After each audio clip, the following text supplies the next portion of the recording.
There's always a hope. Rise and fight.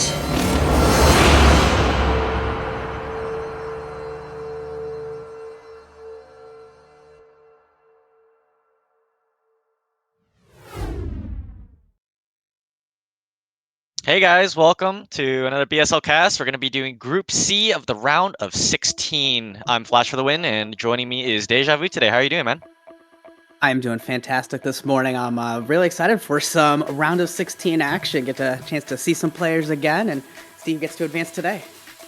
Yeah, some heavy hitters in this group for sure. We've got Zhanhun and Dandy. Dandy, a previous BSL winner, in fact, so lots of respect for the champion. And I think Zhanhun was the runner-up, I believe, last BSL. So two very, very solid players in their own rights. And obviously Tarson and Tech joining them here in this group. So it's going to be interesting to see how they are going to compete with some of these heavyweights. Absolutely, absolutely. Going to be a lot of TVP today. We're going to open with a TVP of Dandy versus Tech, follow up with Tarson and Zhanhun. So, yeah, get ready for a lot of recalls, some shuttles, a lot of reavers I expect to see. So this should be a fun morning. Yeah, it's gonna be awesome. TVP is, I think, one of the matchups that's gotten quite good recently, especially with the new meta of the kind of like that 5 factory style. Although a lot of players have been trying to mix it up these days, so definitely gonna see how that's gonna go down. Up on the screen, we got the stats for both of these. It's gonna be Dandy and Tech here, both from South America. Dandy from Peru and Tech from Chile. So it's gonna be a little bit of a, I guess, a South American team kill, you could say. But these guys probably face off each other a lot, being from the same region. So it's gonna be interesting to see how they deal with each other. Maybe they've got tendencies that they know about. Yeah, absolutely. And in the round of in the last round, we saw Dandy with some pretty impressive matches, taking down Terror and Zhanhun. So I want to see if he can follow that up here in the round of 16. Tech advanced as well. He went through Izu and he fell to Dragon, but he ended up beating Izu a couple of times. So I want to see how he does against, against another different Terran. I'm really only seeing a lot of PvP and a little bit of PvZ out of him too. Yeah, it's gonna be good. As we see the stats down there, Danny, long time, top tier Terran BSL champion, and he's been in BSL pretty much all the time. And Tech on the other side, he's been in Ghostly League for a little bit, but he's since kind of improved his play, and now he's with the big dogs here in the main stage of BSL. Yeah, it looks like he's having a really good season. Just looking at those stats on the top right, it's not the greatest percentages that we see on his on that 41, 22, 23. So he's on a good little tear. So kind of curious to see what his form is. This is probably a very good month, very good season for him. Yeah, absolutely. First map is going to be Pantheon 4 today for our first couple of matches. And as we can see from the stats so far, Terran against Protoss here, pretty even 50-50, so it's going to be cool. It looks like we're going to be jumping into the game soon, though.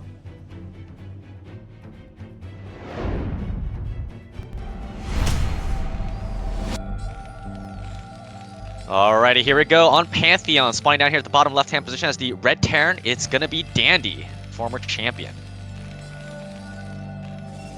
And all the way on the other side of the map, in the top right in blue, we have our Protest player, Tech.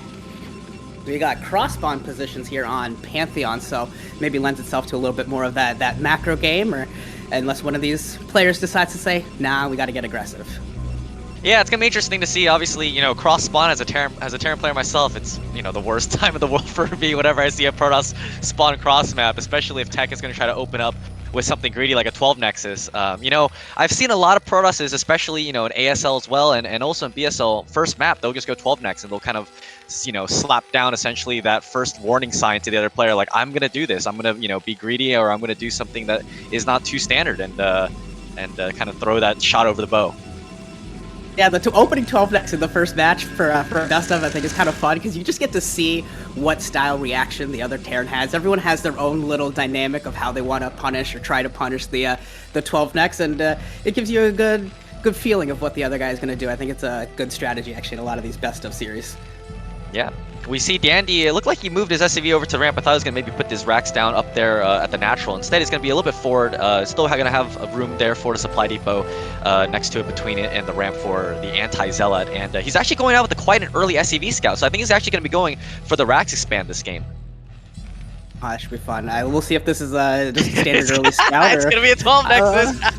Yes, we called it 12 next. All right. So I mean, the early scout from Danny is actually a good idea because he's gonna get a chance to at least see this, so he knows what he's dealing with, and he can decide if he even wants to. He might, if he just wants to go with the Rax expand, or if he wants to try and deal with something, do something more. But yeah, the early scout definitely a good idea. We'll see how Danny responds.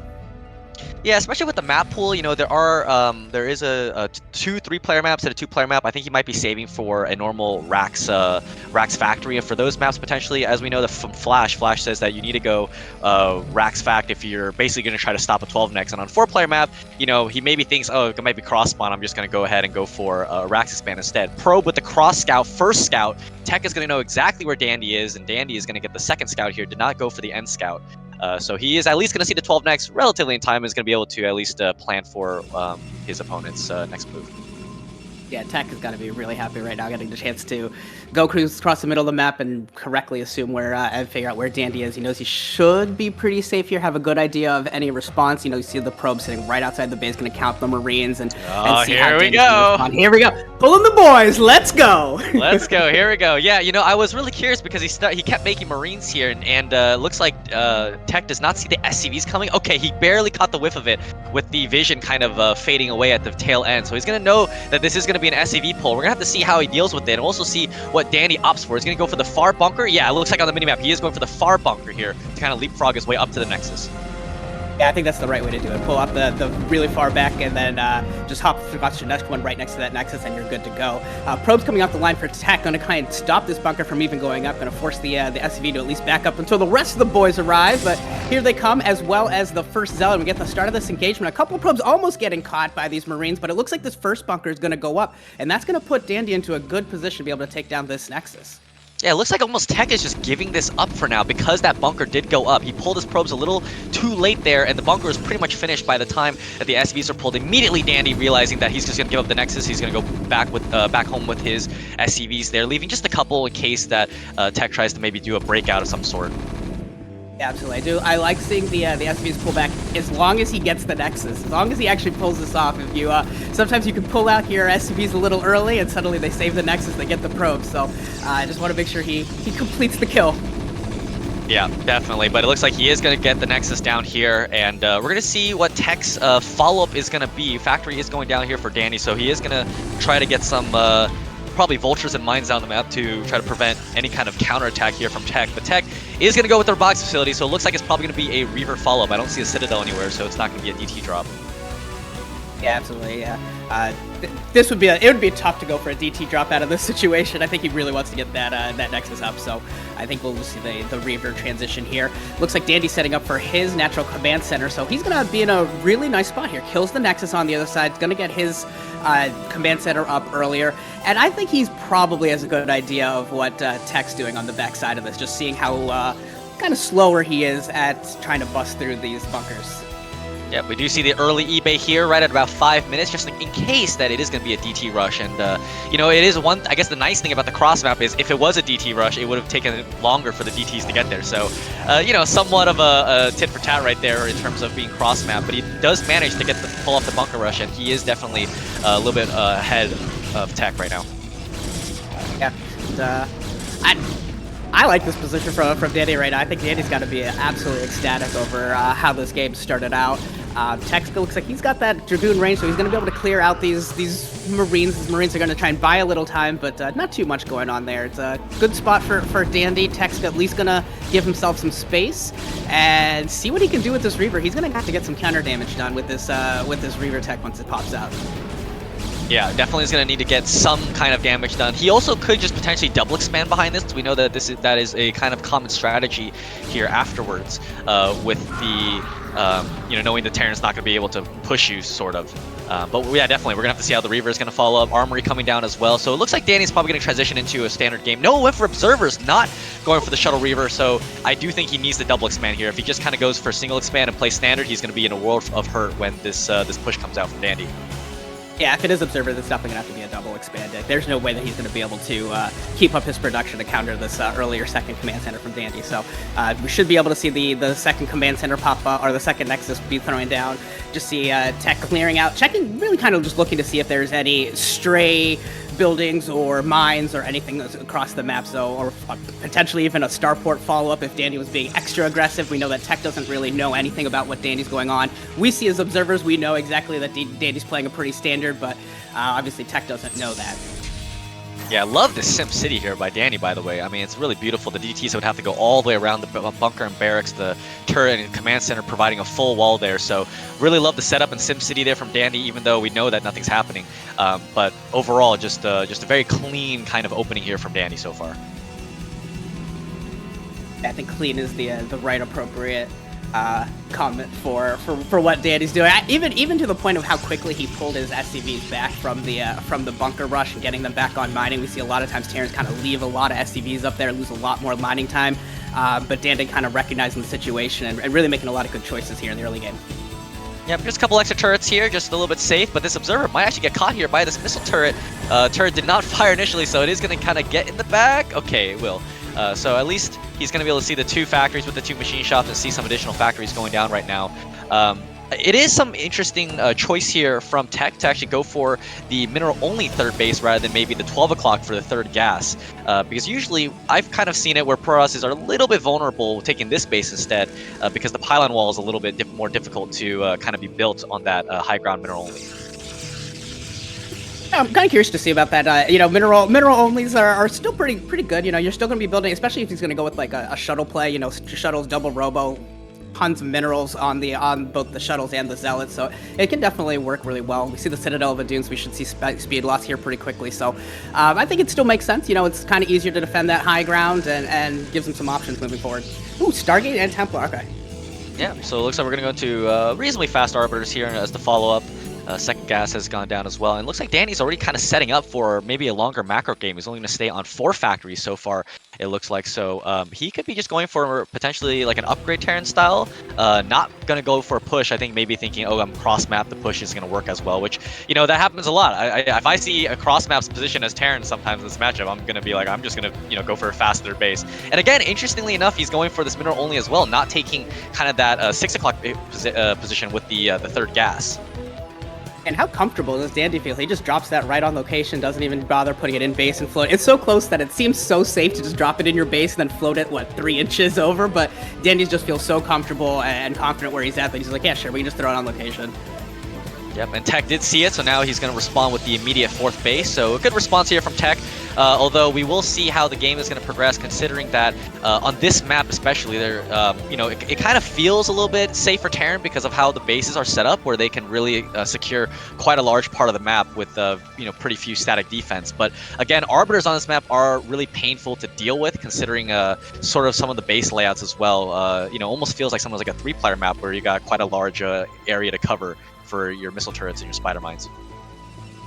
Yeah, the mains are pretty big on this map, so you definitely have a lot of space there, so I think they're definitely playing towards that.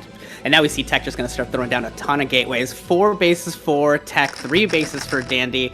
We are about to head into a huge blow-up of army size here in about a minute or two. We're going to see a ton of factories, a ton of gateways. This should be pretty fun. There should be some big armies popping out real soon. Yeah, both players are just gearing up for kind of that long macro game, ready for that gateway and factory explosion from both sides. And we already see Dandy kind of knowing, I guess, what Tech's style is. He's already throwing down these anti-recall mines and turrets, even though I don't think he's even got scanned. He's just started the scan there at the 3rd base. I wonder if he's got it at his main and natural already. Okay, he's got it. And looks like he just got them, actually. So hasn't actually scanned into the main yet from Tech. I haven't even heard any scans just yet. So really pretty good game sense so far from Dandy to kind of know what his opponent's doing. And there's the scan. He's going to see the arbiters. I think at this point, Danny's like, where are your reavers? Where's your anything? I'm just hanging out. Like, what you doing over there? Okay, so he finally gets to scan off and sees what's Tech exactly doing there. He's building towards this arbiter and kind of later game army comp. Yeah, absolutely, and we do see that is going to be upgrade Terran, fast starport, and science facility here. Going to be gearing up for that 2-1.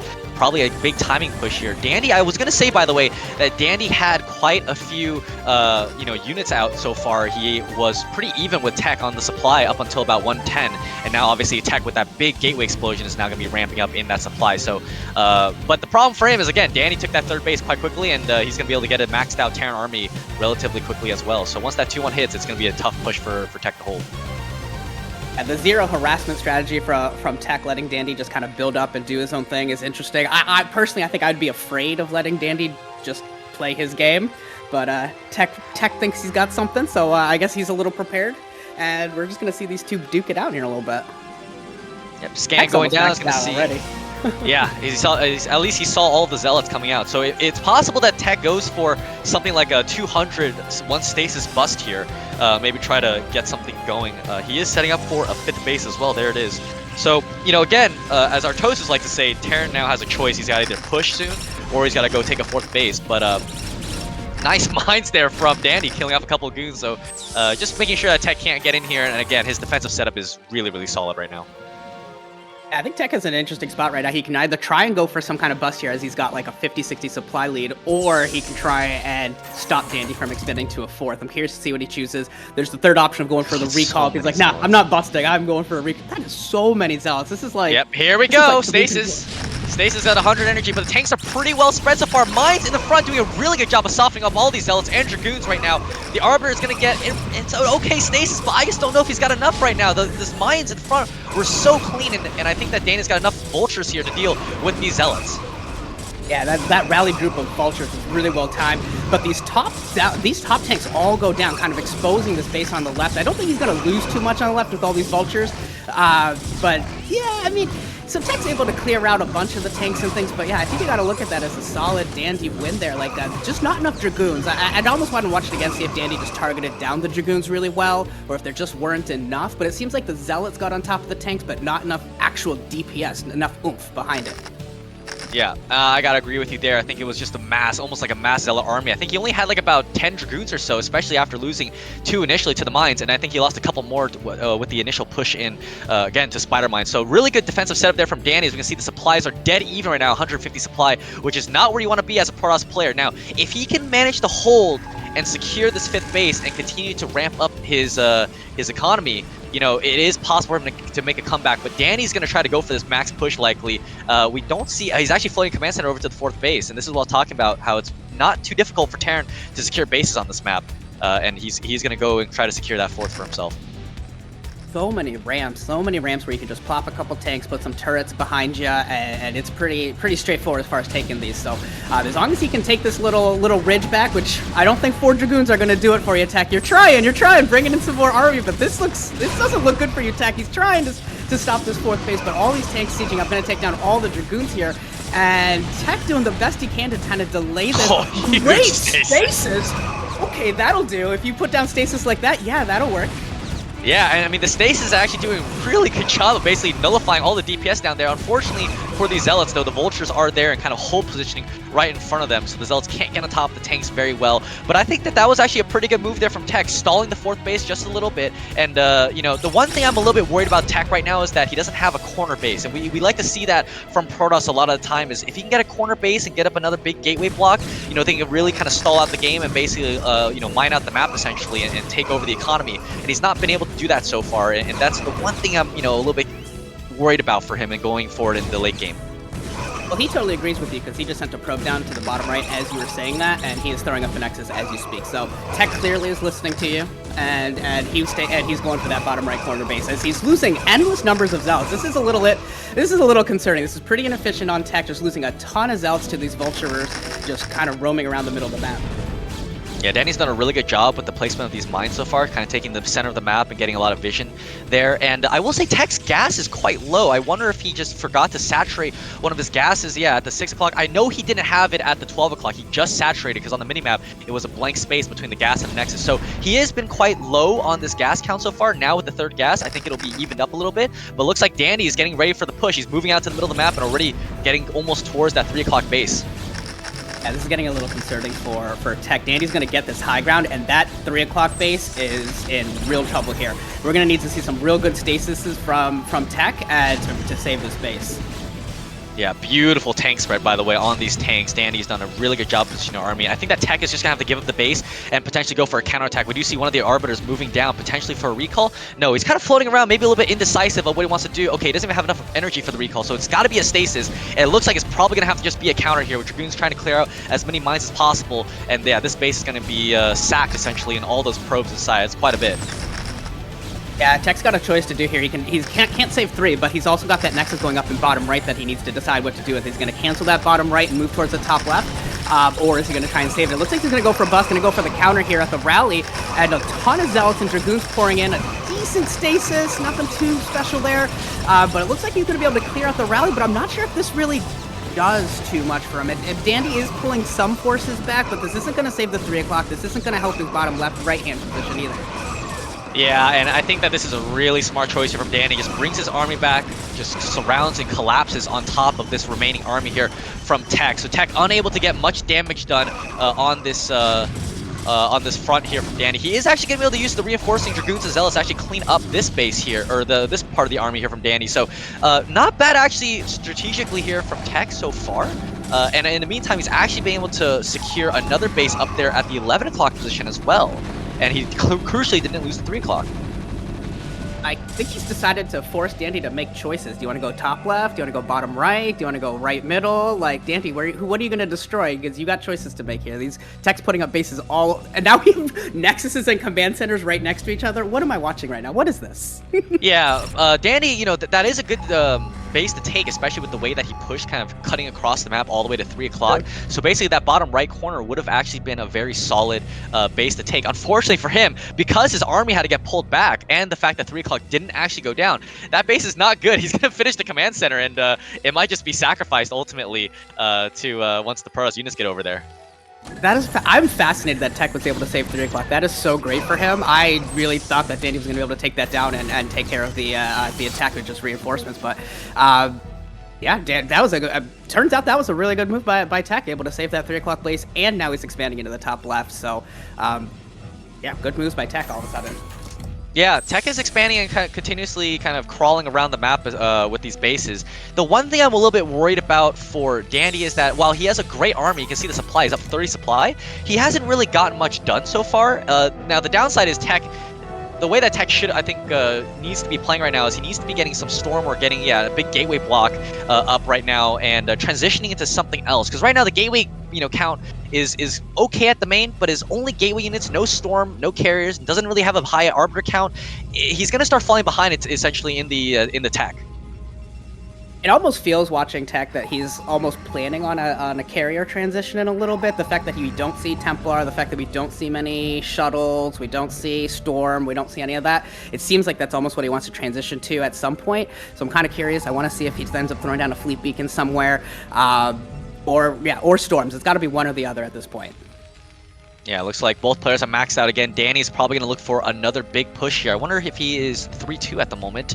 If we could get onto a tank or a vulture just to confirm what the upgrades are. 3-1 is, yeah, so he's about to hit with the 3-2. And again, not much anti-arbiter is the thing with Danny right now. He's got 1 vessel and only like 1 Goliath so far. So that could be definitely something to watch out for in these fights if Tech can land another money stasis like he did at that 6 o'clock position. I still like this command center in the bottom right that has like 1 SCV on it. Oh. We're getting maybe some info that the replay could potentially be broken, considering that we've got... There's just a bunch of units sitting around doing nothing. Yeah, units doing nothing, and definitely, I would say at this point, Danny would have definitely done something. So it is possible that our replay may be broken here.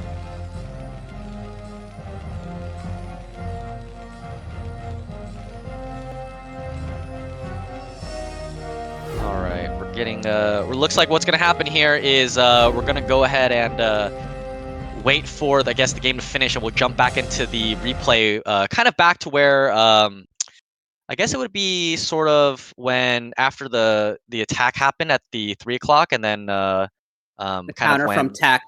Yeah, so I think probably that's a good spot to get back to, and we'll see what happens from there, because that's kind of when Tech started taking all these bases and then nothing happened with the armies.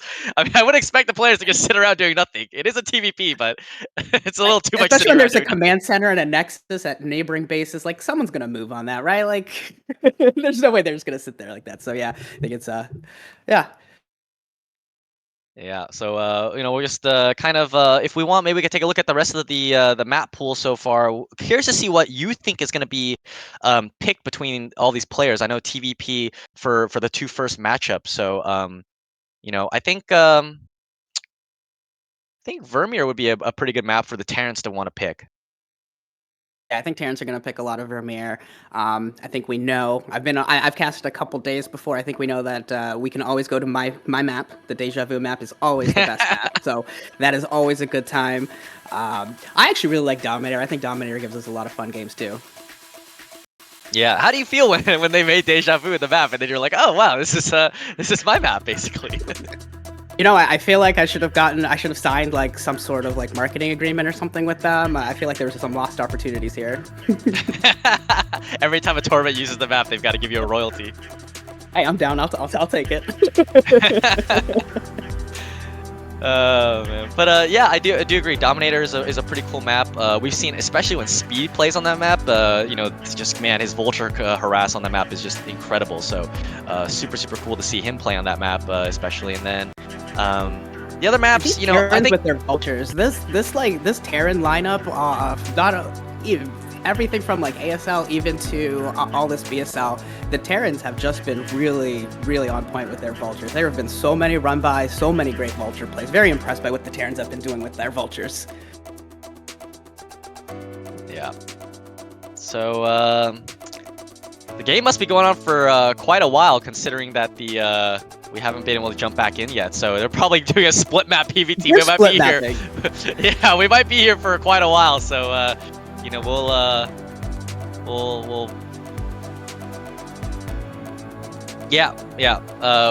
we're getting word that we might just go watch the Zhanhun and Tarson matchup instead. We have those off of replay, I believe, so we can do those kind of anytime. So if this game's gonna go for a minute, we can come back to it, I suppose. Yeah, we definitely can. Yeah, pretty interesting to see that the first replay of the day, first game of the day with the replay break. Unfortunately, that is the problem with you know, having a very old game, unfortunately. So. Luckily, I think everyone watching has seen this before. We've been there. It's a 26-year-old game. Is that right? Am I doing that math right? Yeah, I think so. 26-year-old. You know, it's like, I think it was, what, 2 years younger than me. So basically, I'm the same age as StarCraft. Yeah. And oh, nice! Congratulations. People in the chat are saying, "Don't touch the eggs. Touching eggs on the replay is going to cause the replay to break." So. If that's actually a thing and not just like throwaway troll comments, that would make me laugh. If observers clicking on eggs actually caused an issue. That would be extremely funny. Looks like we're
I like seeing that Tarson as an old man. He's older than I am. All right, here we go. Game number 1 between Zhanhun and Tarson. Spawning here at the top left on Pantheon. It's going to be Zhanhun. And over here on the top right in red, we have our Chinese Terran. Or no, yeah. Our Terran player Tarson. Sorry about that. He is not Mihu. He is a Polish Terran. Polish Terran Tarson. Polish Terran. There we go. We can say Polish Protoss and Chinese Terran. We'll just roll with that. Yeah, we'll just go. Yeah. So interestingly, this map is going to be close spawn here on Pantheon, and you know, Pantheon, I actually think, even though the map statistics here at BSL have been pretty even, Protoss versus Terran, I actually think that this is a Terran favored map, considering just kind of the way that it's being set up in terms of defensive and also attack paths, especially in close position. And we do have a close position spawn here, so I do expect Tarson to maybe go for something more aggressive. We could see a CC fact out of him once he gets the scouting information, or could potentially just see like a big 6-fact push coming out of him as well. What do you think? Yeah, I would expect to see, once he gets the scout out and figures out that it's near position, I would think that we would see him kind of crawl across from right to left. That makes a lot of sense from him. Looking at Zhanhun, it's interesting that he does not choose to do the 12 next on the big 4-player map on game 1. So he is not needing to play that game. He's just going to play a little bit more standard, which I suppose if you are a runner-up from the previous season, it kind of makes sense to just kind of play standard and let the other guy come at you first. Yep, I definitely agree on that. And also the fact that, you know, he is close position, didn't want to risk that 12 Nexus here. Good for him. Looks like we're well, we'll see if it's going to be Zealot first or not, but we're going to see a normal core timing here so far. I haven't seen much of Zhanhun's play, so I'm not sure if he's kind of the more aggressive type to go for potentially a Zealot here. And looks like the timing for the Zealot has gone and passed. Yep, it's going to be a pylon. So no Zealot here for Zhanhun. He's going to just play standard. Very, very standard. Personally, I always like to say, as the spectator, I always like seeing the Zealot come first, because I just want to see that little extra bit of action. I like seeing them being forced to micro within the early parts of the game, just to see how guys are doing on game 1, especially on a best of series. Yep, and nice for Tarson here, got the first scout, and his SCV is running around the base over there, getting all the scout information he's got, but he sees that there is no Zealot so far, so he knows that's going to be a Dragoon first, has the factory started as well, and not going to be a 2-factory here. Sometimes, you know, it is possible when you get that first Marine out and then Protoss hasn't scouted you quite yet, that you just go ahead and throw 2 guys back on gas and try to go for, you know, a slightly delayed 2-factory push, but yeah, so far just going to be playing standard. Hey, I'm sure you get that first scout and you're just sitting there, do I do this or not? Do I put the boys back on refinery or not? What do I do? All right, I guess I will. Yeah, and Zhanhun, interestingly enough, just decides to try to ward off the SCV here with a big probe micro. He's going to maybe get it. Moving shots here from the probe. He's going to get the SCV. Oh, it's maybe like a pixel too far right now, but this probe is really desperately trying to catch up to this SCV. He's going to try this. He's got a little bit distance now, so I don't think that this SCV is going to end up dying to this probe. Yeah, probe's just going to go ahead and scout. The problem for him is now the Dragoon's going to be out hunting the SCV, so we'll see if the SCV can get back. He's got 3 Marines to potentially chase off this this Dragoon coming out, so we can possibly save this SCV. If he chases the Dragoon away and the Dragoon runs into the SCV, that would be the creme. Yeah, definitely would. SCV actually, interestingly enough, going to go back. Probably just going to go on a suicide mission just to make sure that he's got the Nexus timing. I know that. The probe is going to be coming back for revenge. He's going to get it. Go, Zhanhun. You're going to get it. You're going to get it. Oh, he got it. Unbelievable. Managed to snipe the SCV there with perfect timing. The long con. Zhanhun pulls it off, so.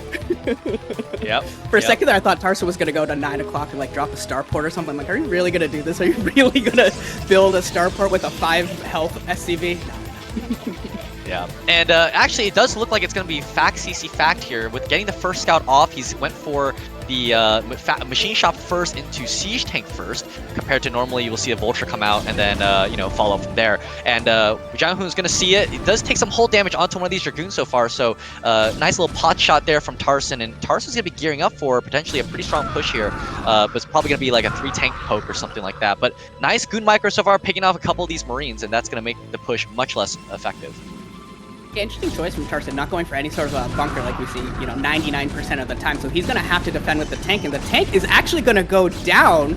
So first tank for Tarson goes down. Second tank is going to be able to clear out this Dragoon, but bleeding tanks off, bleeding off first tank, second tank. These are not things you want to do if you're Tarson. So good move by Zhanhun though, diving in there, seeing the lack of a bunker and picking off that first tank. Yeah, cleared out all of the Marines, only traded 1 Dragoon. Now that other Dragoon is down to red HP. It's going to be pretty much dead as soon as the tank even sniffs on it. But it looks like Tarson has actually opted, instead of going for vultures right afterwards, he's gone for a second machine shop. So, it's possible to say, okay, my push got delayed a little bit. I'm going to pivot into a double machine shop play here and then go for maybe like a bigger push, like a 6 or 7 tank push. But here we go, the Dragoon's coming back in here, sniping down one of the tanks immediately. Man, Zhanhun just coming in here, sniping tanks, trading a Dragoon for a tank regularly, taking a little hull damage again. I think that's the same hull damage Dragoon. Same goon. So, yep. Man, just a hero goon, just gonna live there, bleeding out in the field, but still fighting. Yeah, and actually that was, a little bit poor target firing there from Tarson. He should have probably targeted down that weak Dragoon and immediately switched to a different one. But, really good, game sense there from Zhanhun. Just, I'm going to go in, I'm going to, mess with you right now and pick off a tank. And now we're going to see the third base right behind that at 615. So really good pressure on top of the fact that now he feels safe enough to just go for that third base without even needing to, maybe build an extra gateway to deal with this push. We see Tarson moving out a little bit here. Now, if as a Terran player, if you lose your first 2 tanks, do you still want to do your planned 5-tank push or whatever? Is this still the right move here? Is to still push out even though you've already... I don't know if he has the army to really do this against the Dragoons. It's going to be funny here. We're seeing a counterattack almost from Zhanhun here. The 2 ships passing in the night. And so this could be a little bit of a scary situation here for both these players. We're going to see how their decision-making is going to be. But we're going to see Tarson going to get up here. I think he's got siege mode, so he could potentially try to contain the Protoss after this. But instead, the Dragoons are going to go right up onto these factories here. And with the Observer, it means that mines are going to be ineffective. And this is... I don't know. I think, honestly, this might be just GG here for Tarson. I think that it's going to be a little bit stronger here for the Dragoons inside the Terran base than the Terran units at the Protoss base. I would normally agree with you. I'm very curious to see how the SCVs work, though. SCVs are very, very strong against Dragoons, as we see right now when they get their box in. Great mine from Tarson, able to get one of the Dragoons on the top of the ramp. The benefit for Zhanhun here is that he can just defend the top of the ramp and keep pulling the probes to defend that. And it looks like Tarson actually is doing a great job with the SCVs, really able to take down all of the Dragoons with basically just excellent worker micro. So what looked like it was going to be a dangerous situation for both of them, where we could see just a whole bunch of stuff dying and falling down, suddenly turns into a really strong position for Tarson. And Zhanhun, what's he going to do with the shuttle with a true Dragoons in it? Yeah, I have no clue, actually. That turned out really, really good for Tarson there. Zhanhun not microing his Dragoons there, just kind of letting the SCVs get around his goons and picking them all off. And now he's kind of in a really big pickle here because he canceled his third base to try to get more money to deal with this push. And unfortunately, the push is already set up outside. He's going to have to wait for that Reaver to be able to break it. Yeah, I'm suddenly really excited for Tarson. That was like 8 Dragoons dying inside of Tarson's base for, a couple of SCVs, maybe a Vulture or 2, and that's about it. It looked extraordinarily threatening, but far less effective than we were expecting. These 2 Dragoons out here gonna get caught out by Vultures and a tank, so Zhanhun bleeding out more units, has very little presence on the map right now, no natural. Are we about to see the upset here in game 1? Has Tarson done it? I think he has. He's even sending some SCVs over here. We got the first Reaver out right now, but the problem is like, how do you drop this Reaver? We've also got the turrets already in place here back at home for Tarson, so he's already got a nice turret ring set up. There's going to be absolutely no counterplay here from Zhanhun, and I mean, I can't believe what I'm seeing here. Tarson's probably going to end up taking game number 1. Yeah, I still can't believe all those Dragoons that got up into Tarson's base and accomplished so little. It looked so powerful, and the worker SCV is just too good from Tarson. Oh, the Reaver did take a mine. He was trying to do the snow trick where you that's gotta be GG. Yeah, there it is. That's GG. Yeah, there it is. Yeah. I would That say was a fun game 1. Yeah, I would say it was maybe unlucky. I really thought that the goons would do a lot more damage to to Tarson, but Tarson basically just said, "I'm just gonna surround you and pick off all these goons while my push at the front is unstoppable." Tarson did a double, pulling the boys from both his main and the natural and crisscross them and caught the goons in between. It was kind of cool. I was surprised to see. I think Zhanhun was microing somewhere else, so he didn't respond to it at all, and he just got completely surrounded by the first 5-6 scenes. Yeah, totally. And yeah, bringing every single SCV that you have to just surround goons is pretty much exactly how you need to do it. And if the goons are microing, the SCVs, they have high DPS, man. 60 Keep right click away, man. Right. So Tarson's going to take game number 1 there on the round of 16. Not sure in terms of match bans. I think that we're going to get a whisper in our ear in terms of what the map picks and the bans were going to be. So it's going to be interesting to see what map Tarson bans. I believe it's winner bans and then the loser picks a map from there. Yeah, just no repeats. Yep, no repeats. So going to be curious to see what is going to be Zhanhun's choice for this upcoming game.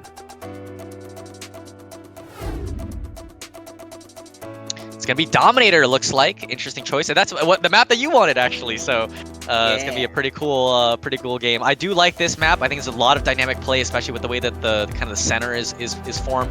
We do see again very even matchup here, 50-50 essentially between Protoss and Terran. But I think it's a good map for Protoss.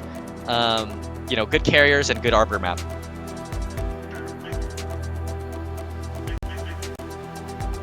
I think we're ready to get into the game, so let's get rolling. Let's do it. Alrighty, coming into game number 2, up 1-0. It's gonna be Tarson as the red Terran spawning at the top position here on Dominator.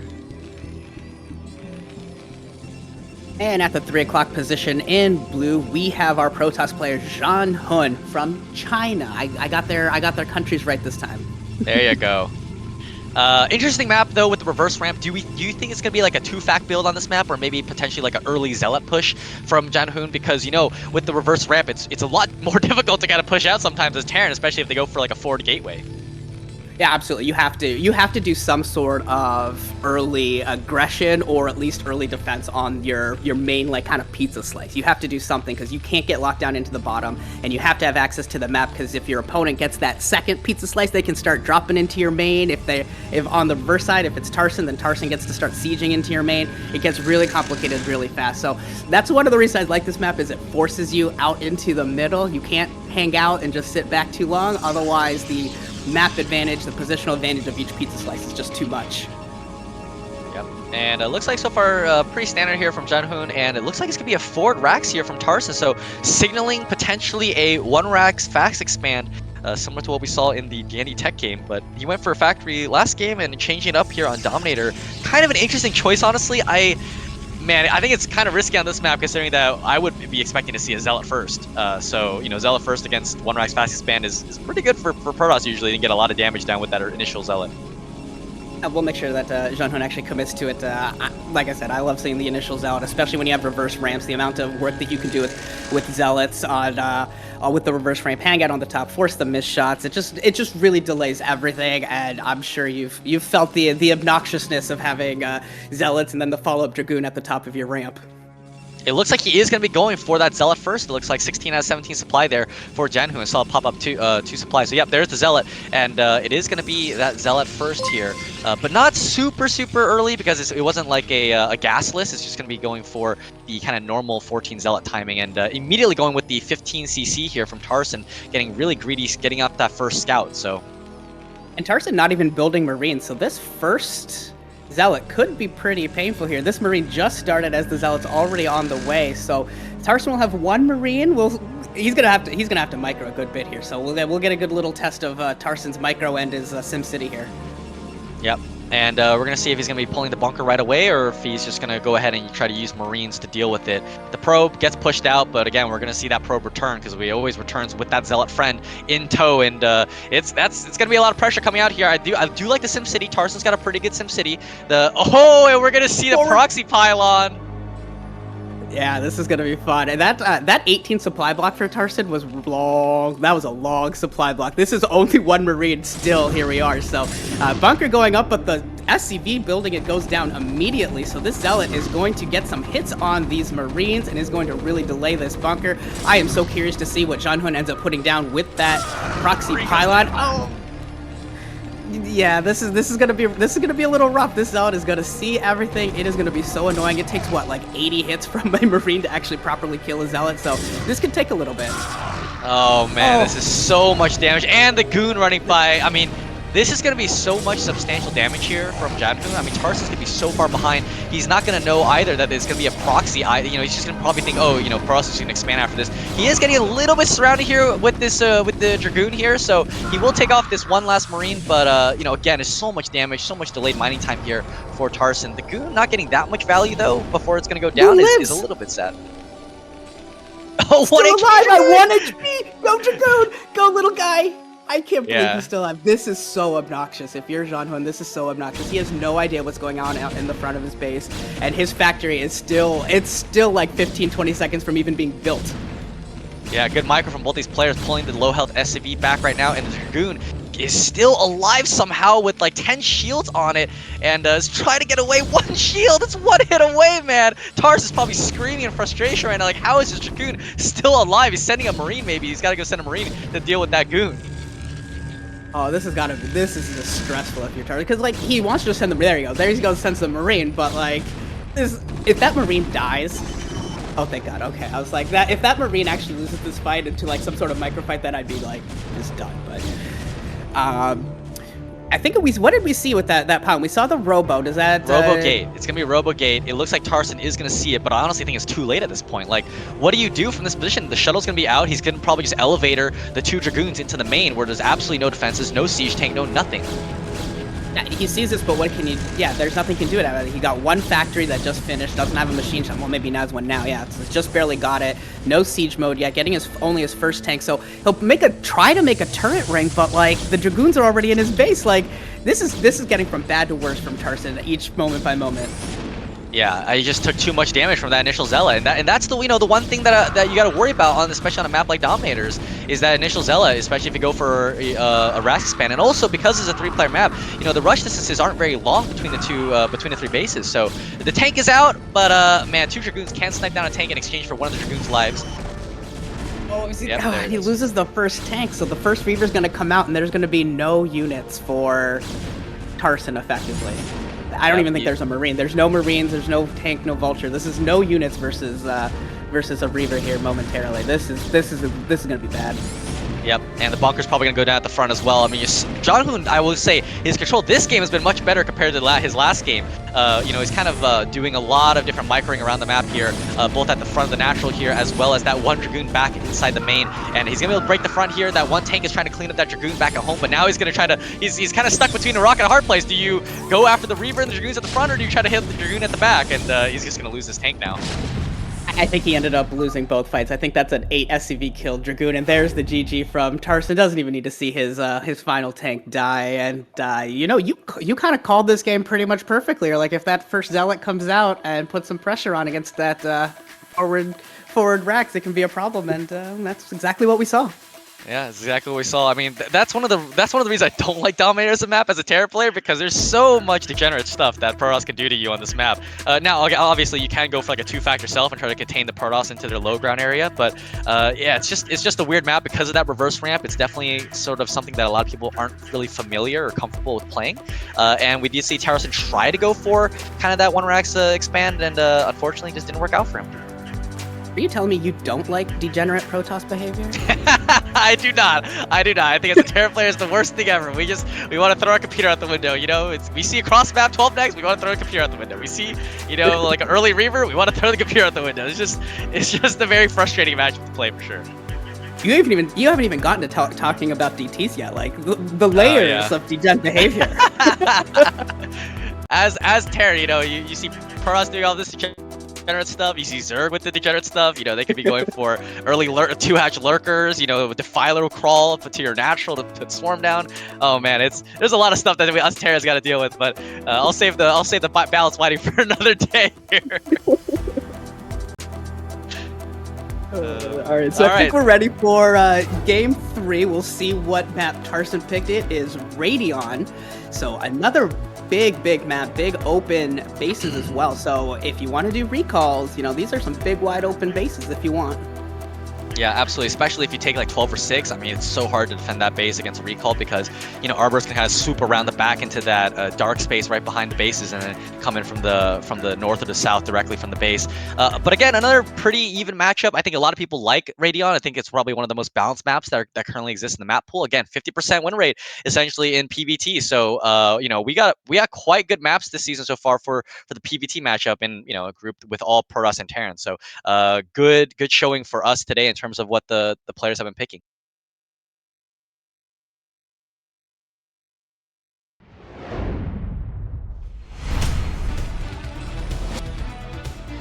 Alrighty, here getting into game number 3, tied up 1-1 on Radion, spawning down here at the bottom left position. It's gonna be Tarson. And we've got near spawns in the top left. We've got in blue. We've got our Protoss Zhanhun. So we've got near spawns. So we're at least have some options for some more early aggression. than maybe we see when we have the more of the cross positions. I also want to see whether Zhanhun finally decides to pull out the Nexus first build here on a bigger map. Yeah, and you know, it is technically close spawn, but you know, obviously, you know, the horizontal spawn would have been the closest possible spawns for these players. So it is still, you know, I will say it is a little bit of a trek to get up there. Let's say if Tarson did something kind of like an early aggression, like a fact CC fact or a 2-fact build, it does take a little bit while to get up there, but and there's also quite a lot of attack paths basically between the two bases. You know, you can go around kind of the side where the bridges are towards the third base, or you can kind of swoop around through the middle and try to get around that way as well.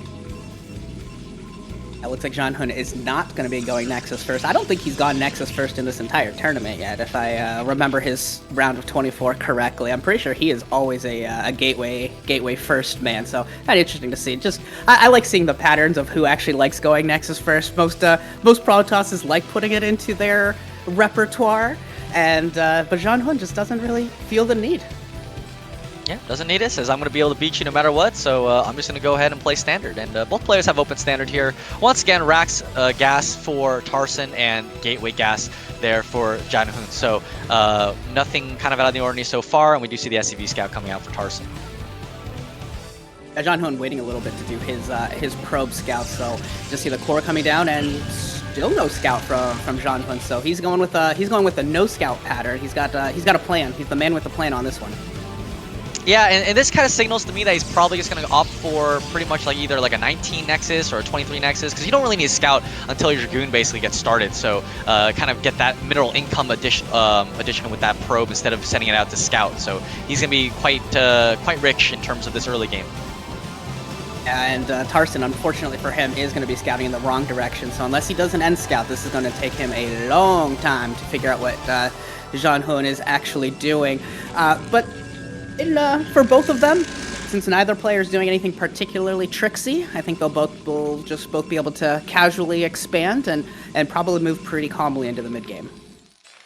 Yeah, and we do see the probe scout now coming out once that goon gets started. Factory coming up for Tarson, and yeah, it looks like it is going to be the end scout, I believe. Yep, there you go. SCV is going to go path right through the middle, and he's going to see no zealot kind of in the middle, so he's going to probably know it's not going to be any kind of early zealot. And we do see a pylon there for Zhanhun at the bottom corner of his base.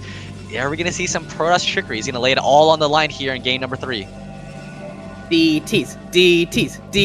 Stop the SCV. That's right. Stop the SCV and then throw down the Citadel. That's how we do it. That's how we Protoss do it.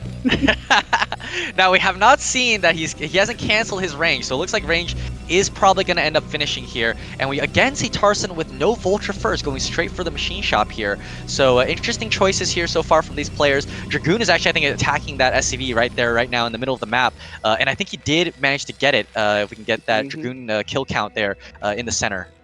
Yep, there's that one kill. So SCV Scout is down. Yeah, Zhanhun has been having a good amount of success just picking off Tarson's SCV.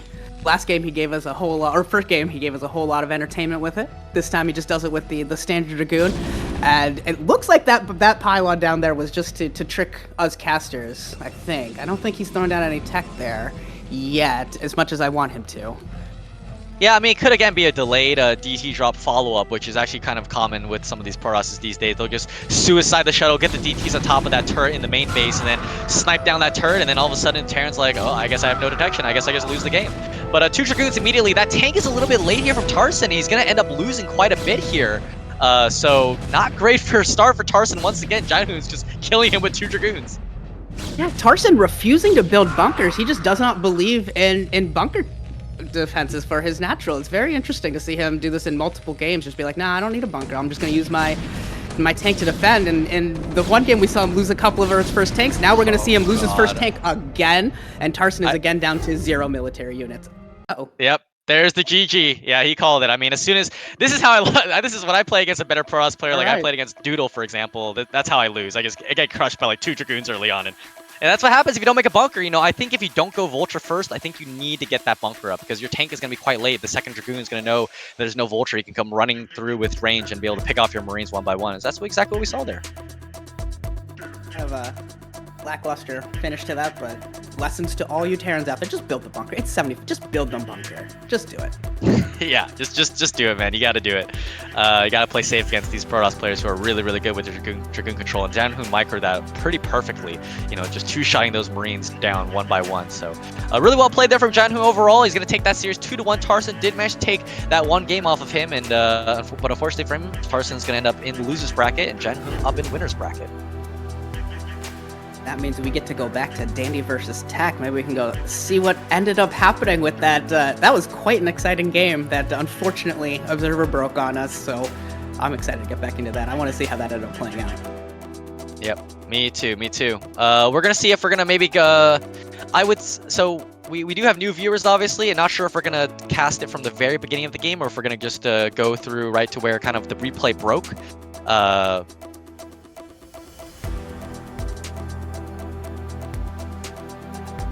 We're good. I'm good, at least. I'm good. We'll do it. I'll do it after the Dandy Tech series, and we'll take a quick break for some water and stuff.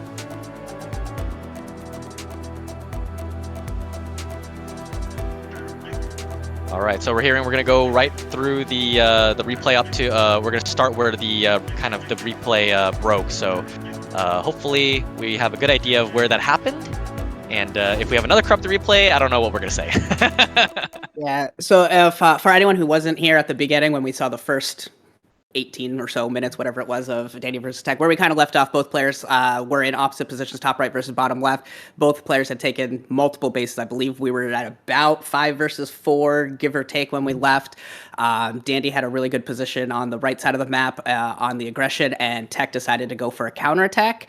It looked pretty successful, and then the replay kind of broke, so we weren't sure how successful it was or not. So that's about where we were trying to figure out how that dynamic was playing out. As it looked like we might go to a split map position, or one of them could kind of take control pretty quickly from there. Yeah. So I think we're gonna go ahead. I think we've got the spot in the replay ready, and we're gonna jump right back into it.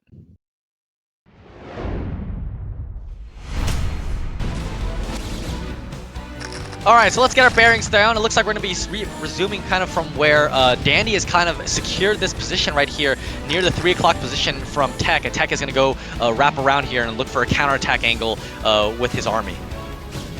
Yeah, absolutely. I think this was the attack that we saw playing out, and then we weren't sure how it was actually going to finish out as they were moving their armies around and figuring out what they were doing. So we're going to see Tech move down here into the bottom left and kind of make an attack here, and then we're going to see how it plays out from there. Yeah, I'm trying to clear out some of these spider mines in here. Arbiter's going to get a stasis down on one of the tanks here. Not many tanks, just a lot of vultures here. And here we go. Zealot's going to crash into these spider mines and try to buy some space for Dragoons. Dragoons actually getting right on top here. This is going much better for Tech right now. Cleaned up a lot of these units here from Danny. But Danny's going to try to wrap around here with these vultures from the back and bring his army back to deal with this. Yeah, Danny's going to have to bring his army back as these Zealots and Dragoons just continue to pile in. Yeah, this is definitely a little bit different than what we saw. So yeah, these units are piling in into Dandy's base and continuing to pick off SCVs, picking off little buildings here that they can. Looks like he's going to try and get these Zealots on top of tanks and pick off even more. The 3 o'clock base does go down, so Dandy does pick that off. But the tanks that he left behind are going to get cleared out, and Dandy is going to have to come all the way back into his base. Tech just moving more and more into Dandy's base and forcing him to bring his army deeper and deeper. Kind of doing a good job here clearing most of it out, but this is incredibly annoying for Dandy. Yeah, super annoying. You know, he really wants to be on the map killing bases right now. He is going to lose that Arbiter to the missile turret. And yeah, he did take out 3 o'clock, but the thing is Tech has been expanding really, really well around the map. As we said before, he's expanding down there to the bottom right-hand area, as well as 11 o'clock, in fact. So, and also already throwing back down the Nexus there at the 3 o'clock expansion. So he's basically triple expanded after losing the 3 o'clock base. I forgot about the probe transfer wandering by the constructing command center. I've just started laughing at that again. Yeah, and it looks like this time we're going to see Dandy lifting off that command center, try to get it away and maybe find an opportunity to land it somewhere else. DT's out there for Tech, just harassing SCV, and again, a nice group of units here coming out from Tech. It's going to be able to get on top of these siege tanks really good here, kind of taking this high ground pod location. Nice D-Matrix there on that one tank, and will Dandy be able to hold this location? He is losing quite a few tanks though, and also does lose that science vessel, very expensive gas unit. Yeah, these are some really strong moves from Tech, and really making a lot of great use of that. Just that little pocket, that square rectangle of high ground, just able to take advantage of those mesh shots and really make it just basically splash damage. So his Dragoons lived a lot longer than I think they were supposed to. Dandy is going to clear this out, but again, annoying. Tech just continuing to clear out a few tanks here, a few tanks there, forcing Dandy to stay back on the defensive, stay at home, and just giving Tech more and more time to take these bases and continue expanding everywhere. He's up to 1, 2, 3, 4, 5, 6, 7 bases now for Tech. Yeah, Tech's economy is continuing to grow, and Dandy is kind of getting stalled out here a little bit. You know, when Protoss is kind of on this much economy, like you gotta make some kind of killing blow here. And I think Dandy's starting to realize that he's trying to desperately get something done here, but unfortunately, just doesn't really have that many units. He's gonna siege some tanks here, but I mean, he's just gonna get walked on. Beautiful storm as well. These Dragoons are gonna take off every single siege tank here, and this push gets cleaned up instantly here by Tech. Yeah, this was a lot different than the replay that we were watching, where the units were, where they both were just kind of hanging out and like kind of gauging things. Yeah, clearly a break, because this is far more exciting. Yeah, and we see the macro from both these players as well is really, really good. Both players spending their money extremely efficiently right now. Whereas last game, both players like floated like 3,000 minerals or whatever. So really happy to see this game is played the way it's played out, and that it was a replay break, because this game has, again, been really action-packed here from both these players. Yeah, I think this is a moment. Unfortunately for Dandy, I think he's going to have to make a quick choice and be extremely decisive. You can't let Tech get up to 8, 9 bases, explode onto all 3 corners of the map, basically. So Dandy needs to make a choice, get his army together and make a move. And it looks like he's chosen towards the top left. He is going to be able to clear this out. I highly doubt Tech can get forces up here in time to save it. So at least he'll do a good job of clearing that out. I have no idea what Dandy's going to do with that command center at 3 o'clock. That's just floating in between bases. But yeah, it's hanging out, scouting. It's a scout. Yeah, recall coming in here by this Arbiter here, and no Spider Mines, no nothing. The Arbiter is going to go down. It's a medium-sized recall here. You've got a couple Storm, nice Storm there onto the high ground location. And there is quite a few reinforcing units here. Vultures, with how fast they are, they're going to be able to come in here and stop this push. Unfortunately, no storms for the SCVs, man. That would have been really backbreaking there for Dandy if Tech had been able to storm all the SCVs. But he's going to clean up this recall. And, you know, Dandy's continuously being aggressive here, going to try to target down this Nexus here at the 12 o'clock expansion. But, oh, so many units here, getting a big surround, essentially, onto this high ground pod, and that's going to get taken out. Yeah, Dandy again with kind of using different pockets of troops here, different pockets of troops there. He was successful at taking out the 1 base at the 11, tries to continue that push, and unfortunately gets pincer moved. So good defense by Tech. Also a nice move by Dandy. That was potentially really strong, seeing how much Tech had committed to the 6 o'clock. But that's the power of having this much money when you're Tech. You can resupply and rebuild your army instantaneously. He's not lacking for anything right now. Yep, absolutely. And, you know, Dandy, he's trying. He's kind of using, like, small units around the map, small pockets of units. But, again, they're just not efficient enough. Great Storms killing off another 2 tanks there. And we do have this Arbiter here. Has enough for stasis. Is going to only stasis 1. So the stasis so far from Tech, he had that 1 stasis there at the 6 o'clock that one time, I think. But really, the stasis only be getting on top of 1 or 2 tanks at most. Not really getting the money stasis he needs. But it doesn't even matter, because his economy is just out of control right now, being able to just muscle down this Terran army. And his macro has been on point. Like, I've been watching his minerals. He's not even getting to 1,000 minerals. He is macroing like a fiend. This is awesome from Tech. He is really on point today. This is very impressive stuff from him right now. Yeah, and this all came about from that counterattack that he did. You know, bought himself some space, only lost 1 base, and he's been able to kind of secure that bottom right-hand area now. So he's going to be able to continue to grow and expand. I do think that he should think about maybe taking that top left base at some point and setting up some more gateways down there. But, you know, he's been spending his money so well that he doesn't even need a second gateway block yet. He's not been able to set up a bank in order to get that. Yeah, he's got, I'm kind of curious to see how he transitions from here, whether we continue to see just Arbiters and Storm, or if he's going to try and continue the recall play. Because at this point, Dandy's sitting on 4 bases. His main and natural should be just about mined out. So Dandy's going to have to start looking at moving to a 5th base here pretty soon. It's not like he's floating a bank either.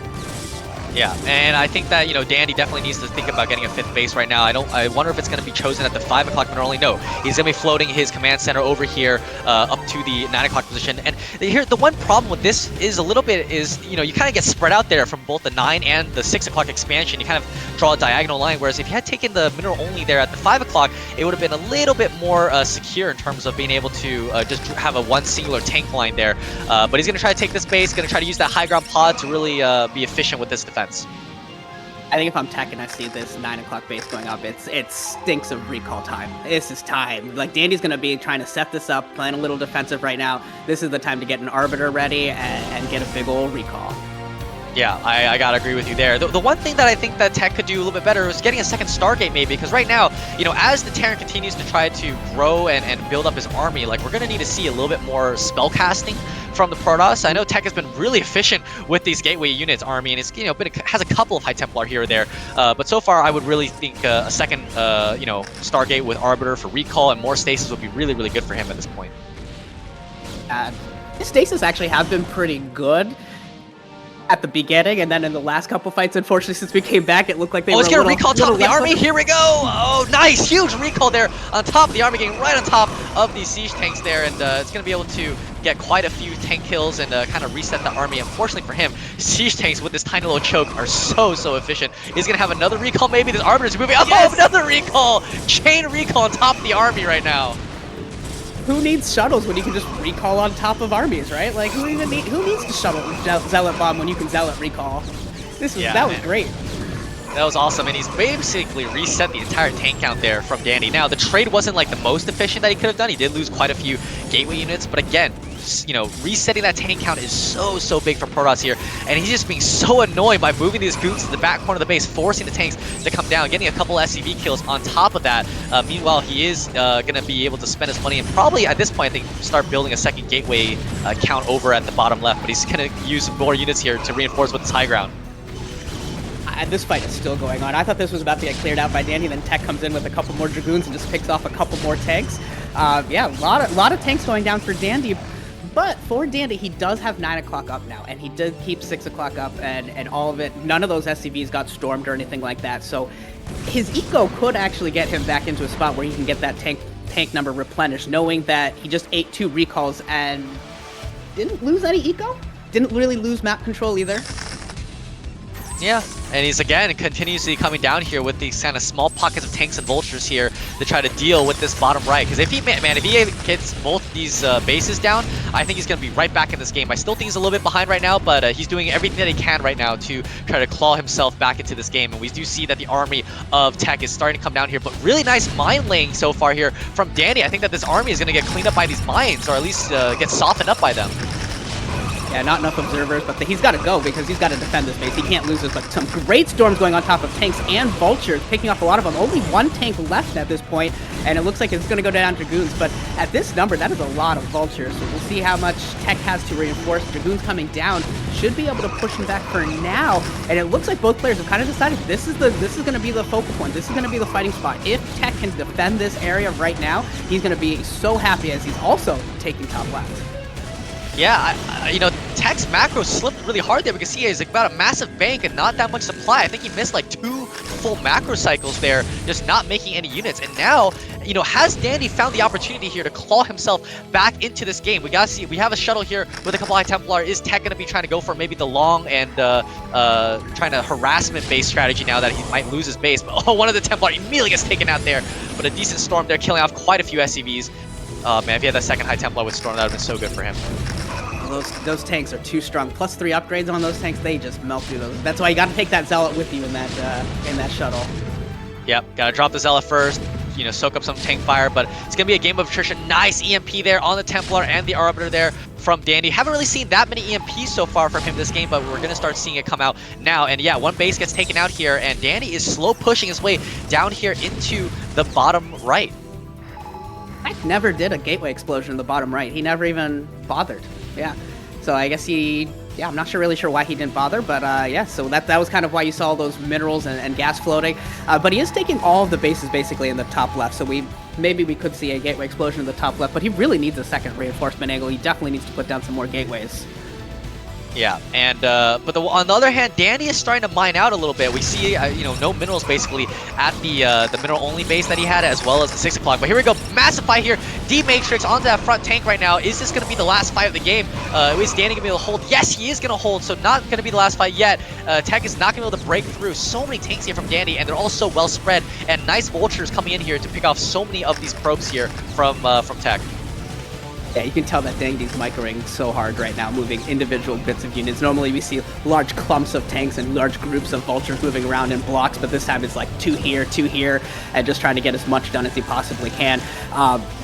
Tech deciding that he's just not going to bother with bottom right, but the mines on the Dragoons! So many Dragoons going down. Tanks on the high ground also picking off more Dragoons, but there's no support for these tanks. These are naked tanks. Zealots and Dragoons and this Arbiter are going to get to this 9 o'clock position, eliminate all of these tanks. Does Dandy have anything to save this base? Yeah, and it's a base trade situation here because Danny's going to be able to take out the bottom right base here. But the problem for him is Tech has re-expanded back to that middle only at the 11 o'clock, as well as taking top left there. So the problem for Danny is this is his mining. He has no mining left. He's mined out at every other base. He's trying to land that command center over there at the 5 o'clock expansion, the middle only. But he has no, look, he's got 0 minerals. He has 0 minerals right now. Wow. I don't think I've ever seen a person have 0 minerals in the middle of a game before. That is fascinating. Like, just the math of only mining at intervals of 8, that shouldn't be possible. Yeah, but you know, he's barely mining right now. You know what's funny is the command center back there initially at the bottom right for him has re-landed the now. Scouting command center? Yeah. The scouting command center is back, so we'll see if Danny can save some SCVs to get some mining out there. He's trying to stop this top left base from getting up here, but the probes, is there a cannon in the middle line? There's 1 cannon there. We'll be 2 cannons luckily, so we'll be able to stop these vultures from getting too much damage done here. But right now, I think that Tech is, you know, as long as the game continues to last for a little bit longer here, Tech is going to have the mining that he's going to need, whereas Dandy is barely mining right now. He is establishing back these 2 bases, so oh man, what a back and forth game so far. So exciting to watch.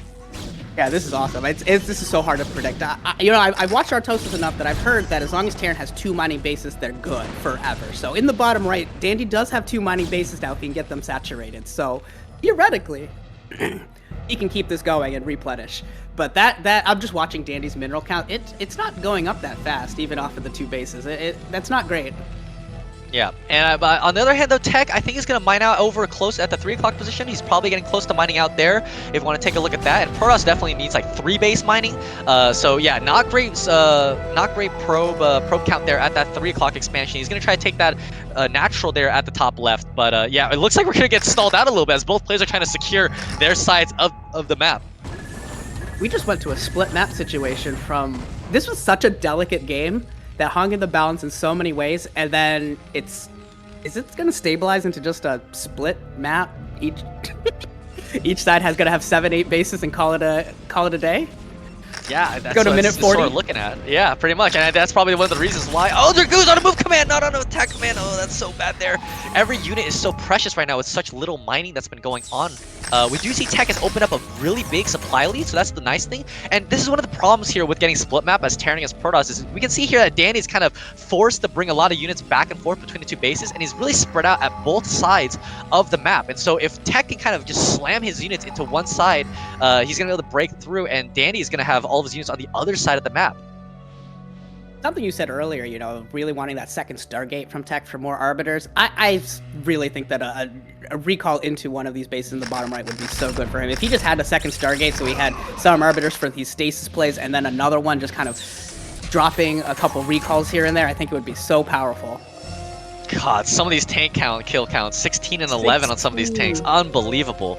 But I think most of them were probably probes. So you know, it's a little bit cheating. It's not like, you know, he's going to battle against Dragoons and Zealots and killing 16. Oh, carrier switch! How did we miss that one? This. What? 5 carriers! Wow. So that's where all his units are. I was like, wait, how does he have 106 supply? He's got barely any ground units, and but there they are. They're the carriers, and I think Danny's gonna GG out as soon as he sees these. Oh, He's got yeah. no anti-air. I was joking that he was slaving up for carriers. I didn't think he actually did it. And thank you, Zero Observer, for hiding this from us so that we got to have the wonderful reaction we felt like Dandy's about to feel. This is gonna... No, I wish we had a face cam on Dandy right now as these carriers show up. Yeah, you know what, we are basically living the Dandy world right now where, oh, hey, 5 carriers come in here and with full interceptors, and there's just like, you know, a couple turrets and like 2 Goliaths out here to deal with it. But yeah, he's going to lose all of these siege tanks. It's going to be so cost efficient already with all of his carriers. You know, it's going to be instantaneously efficient for them. And there's the GG Danny with the carriers. And wow, what a game. Sneaky carriers. Do you consider sneaky carriers to be degenerate Protoss behavior? Oh, of course. I mean, everything Protoss does is degenerate to me, so, you know. I apologize for playing your race.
Alrighty here, going into game number 2 on Vermeer, spawning down here as the blue Terran at the bottom right. It's gonna be Dandy. And in the bottom left, in red, we have our Protoss player. Very impressive on the day. We have Tech trying to make a Game 2 upset, which would advance him to the winner's match, which would be an incredible run for him here in the BSL. Yeah, really well done for him on game number 1. I mean, it was an incredible game, super tight on both sides there. But Tech, with I think Tech had a little bit superior decision making over Dandy in that game, and I think that's what separated the two players. I think they were overall relatively similar in terms of how they played, but that decision making is what really separated the two. Just to put in perspective how long that game went, we went from 12 necks bunker bust all the way to 33-minute sneaky carriers. Yep. That's how long that game was. That was like 3 games in one. Yeah, it's incredible to think about how that game started off with that 12 next bunker bust and, killed the Nexus. But hey, Tech doesn't care. He's going to come all the way back. And looks like this game is going to go for some aggressive play here with Pylon on the high ground right there to get that forward gateway. And interesting gateway placement. You get that one little unbuildable spot right below the gateway. So he's got to kind of put it pretty far forward here. We're going to see how that plays out later on in the game with a Pylon wall of some sort, if that's going to impact him at all.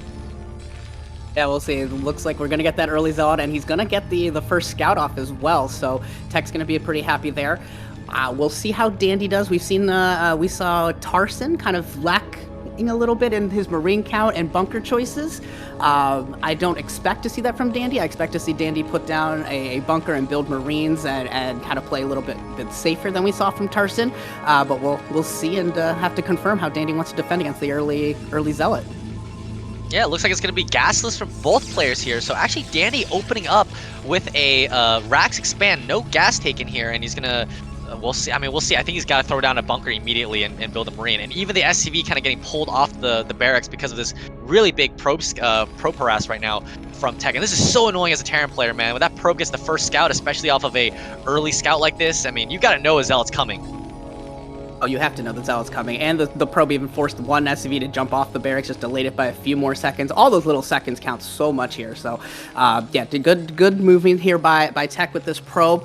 And first Zealot is already moving across the map. Dandy can assume that it's coming, but technically he doesn't know because he's going to have a very late scout. And looks like Tech's actually just going to set up for a follow-up Nexus, kind of pretty standard there.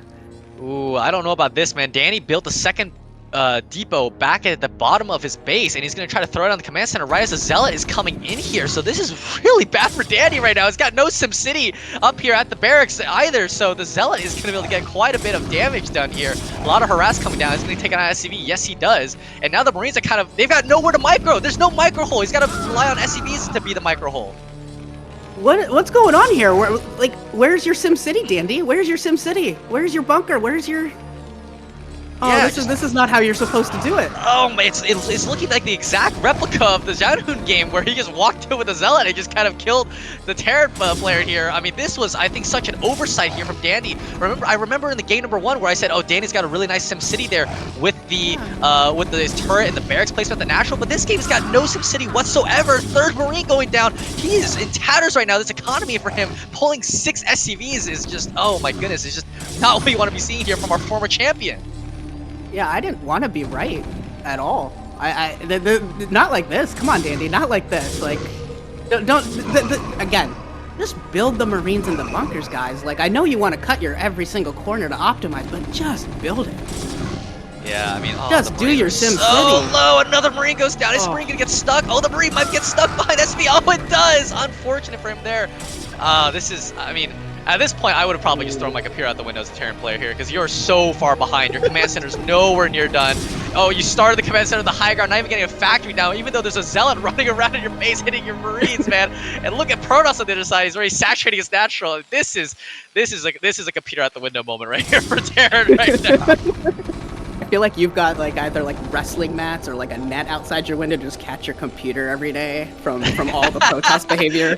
Every time I queue up against the Protoss, man, I gotta make sure that the net's set up outside because this. Oh my goodness, this is.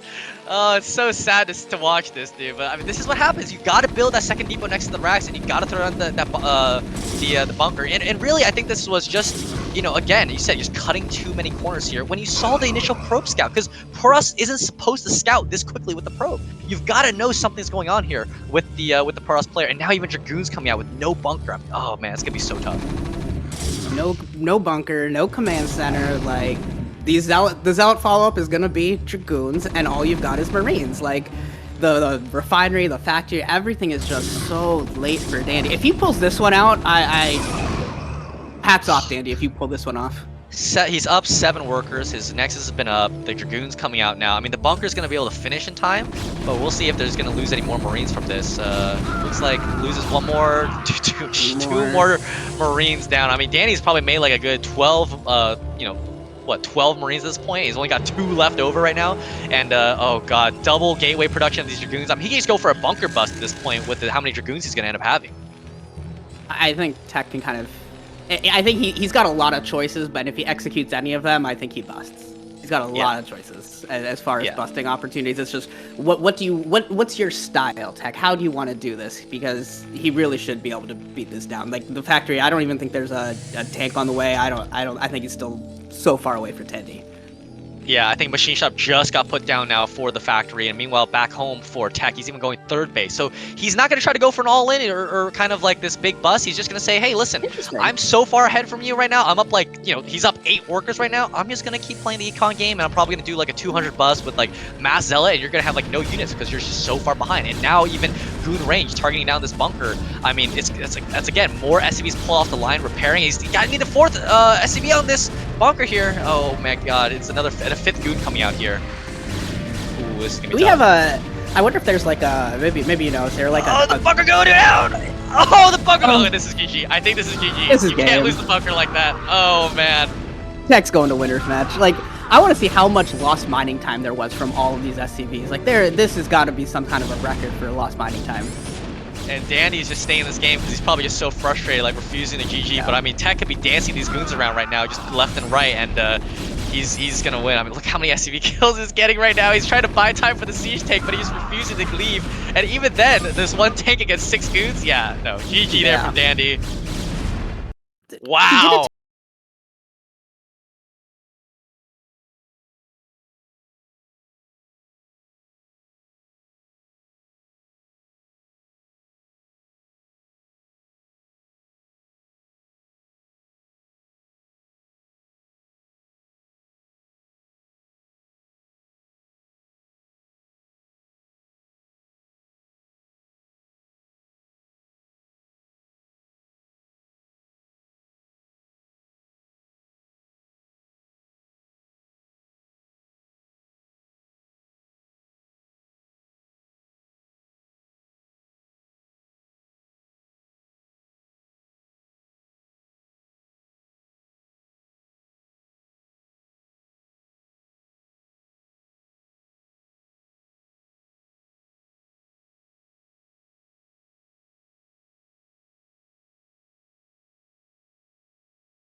We'll take a quick break here for just a minute or two, grab some water, have a little bio break, and then we will get back to the winners match between Zhanhun and Tech.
All right, everybody, welcome back. We're going to be going to the winners match here on between Zhanhun and Tech, a PvP.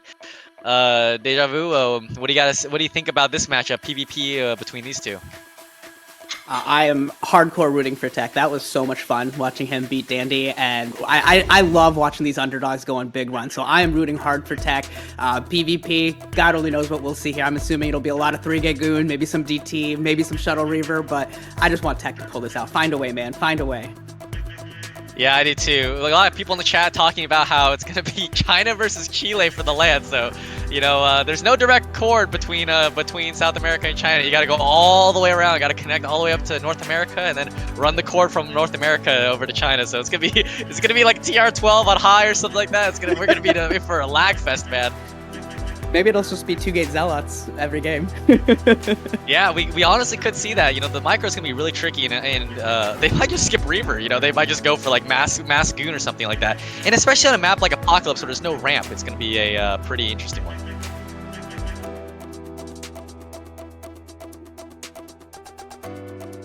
All right, we're gonna hop into game number 1 now between the two players. The players are ready. Here we go.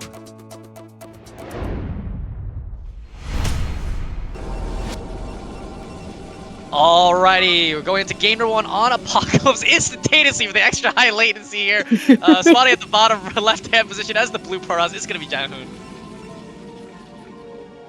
And over here in the bottom right-hand corner in red, we have our Chilean Protoss player, Tech, in this PvP on Apocalypse. So, what do we expect to see? We've talked a little bit about what to expect from the kind of the lag connection issues. But as far as map specific, what do we think we can see on this map on Apocalypse? You know, I think goons are really strong on this map, so I do think a 3-gate goon is going to be kind of the build of choice probably from these players because of the fact that you don't have like a ramp to kind of defend yourself if you need to pull back. It's all flat ground. DTs are also potential on this map because again, you don't have like a skinny ramp to kind of hold position your goons on, so they can just kind of walk right by into the main base. So that's probably what I would suspect is going to be the case here from these players. But you know, again, who knows? With this lag, their strategies could change as well. Yeah, I like the goon idea. Makes a lot of sense, especially with those massive bridges right outside your natural. It just makes so much sense to just park there and take the map from there. So I think 3-gate goon makes a lot of sense. Very curious to see if anyone says, screw it, let's just mass zealot and go nuts. Yeah, you know, honestly, a mass zealot, like speed lot all in, could be a potential here, especially again on a pretty wide choke at the naturals as well. Both players so far just throwing down gateways. We're going to see if they opt for the gas or not. It looks like Tech is... Oh, is he going to go for 2-gate? No, okay, the gas is coming down for both these players. All right, Tech's gas, I think it was maybe like deciding and maybe waiting for probably like an 11.5 gas instead. And he's going to go with an early probe scout here, actually. Yeah, Tech wants to see what Zhanhun is doing. I'm actually a little surprised to see the early scout. I don't think Zhanhun has really shown any real tricksiness in his play so far. He's played pretty standard. I think you can almost get away with not scouting Zhanhun, assuming he's playing standard at this point. Yeah. Yeah, I mean, he did, you know, do that one proxy robo, but that's also because, you know, he killed what, like 3 Marines with the Zealot. Yeah, so you might as well just kill him. It's like, all right, I'm gonna end your suffering here with this proxy robo. But Tech, unfortunately, with this early scout, is not gonna get the first scout off. So yeah, pretty unlucky for him, unfortunately, losing the 50-50.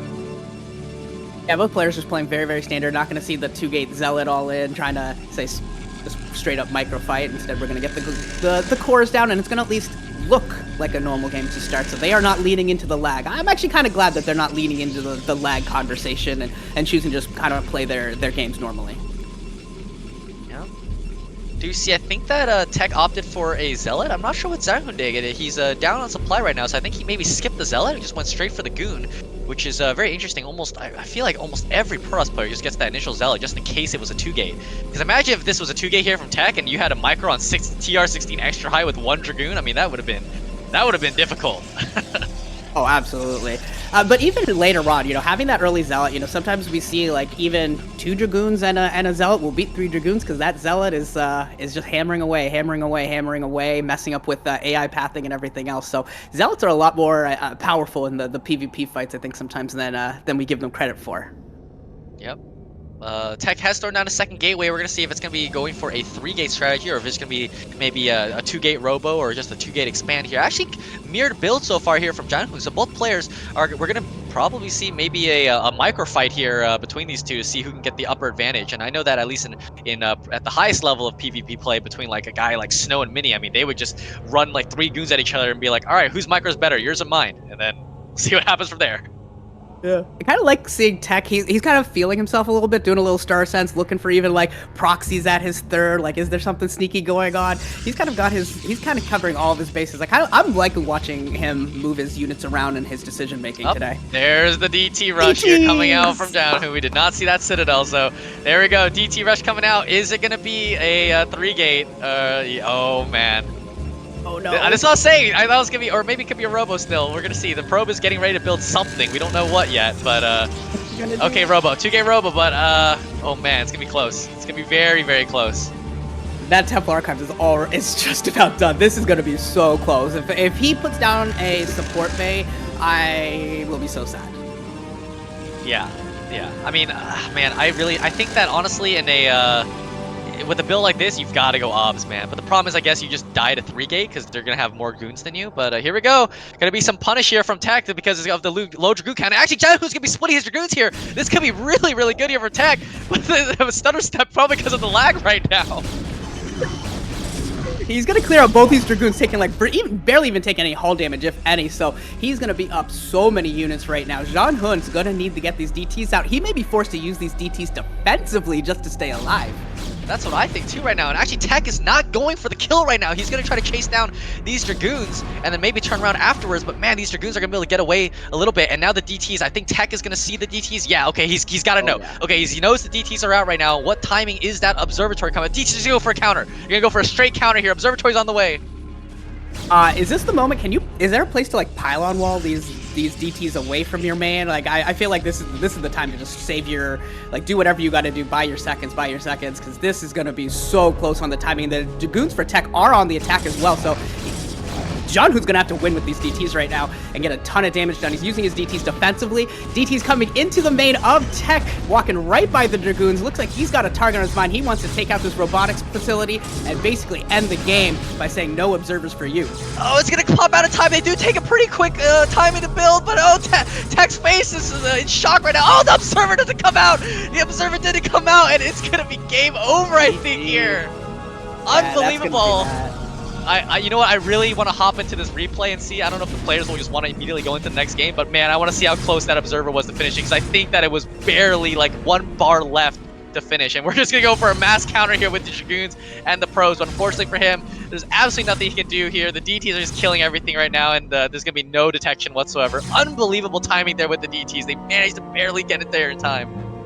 That was so close. I think Tech is just doing this for fun because, yeah. I think this is what it's expected to look like. Yeah, unbelievable. I mean, that is so sad for him. He's probably cursing. He's probably just being like, what even happened, man? He ran his probes all the way to his opponent's base just to save them from the DTs, but now they're trying to fight the probes here. He's giving us a show, man. He killed off a probe. Get him, Tech. Get him. Kill off the probes. Probe fight. There's the GG. Unbelievable. Yeah, I don't know. I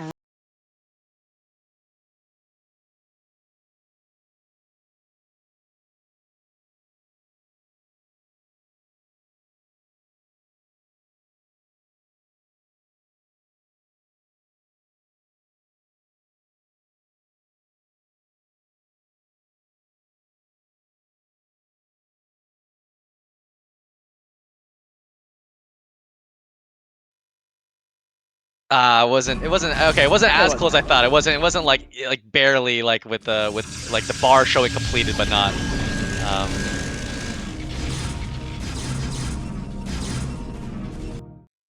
think it was like maybe like 80% done, so not like super close. Yeah, 2/3. Yeah, wow, unbelievable. That robo just went down. And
Alrighty, here we go. Getting to game number 2. Spawning up here on Radion as the bottom right-hand position as the red Protoss. It's going to be Zhanhun.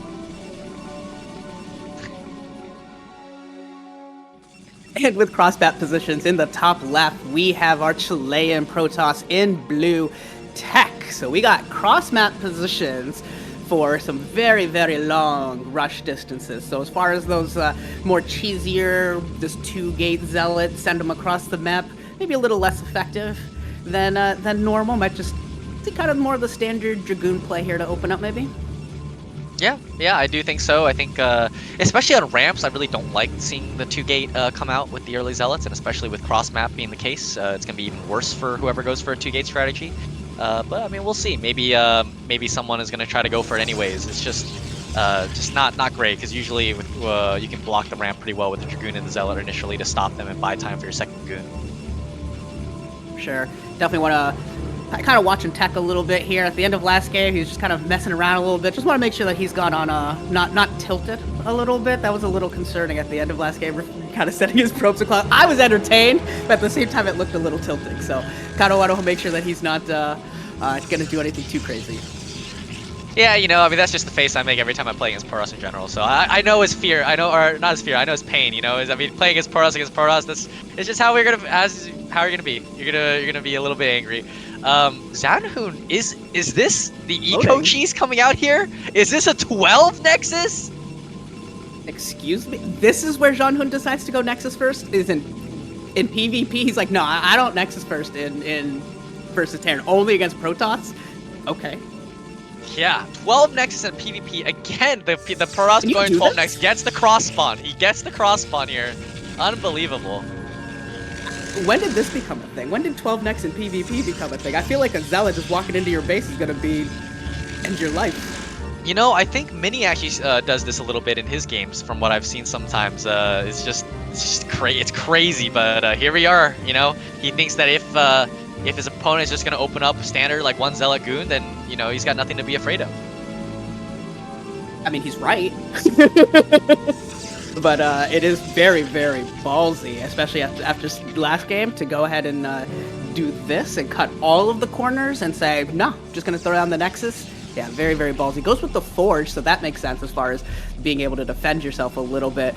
But gonna have no units at all, and but it looks like Tech is not building a Zealot. I was kind of looking there. It looks like he's not building a Zealot or sending it across the map, so it's gonna work out, and I feel real bad for Tech right now. That's all I'm gonna say. I feel real bad for Tech.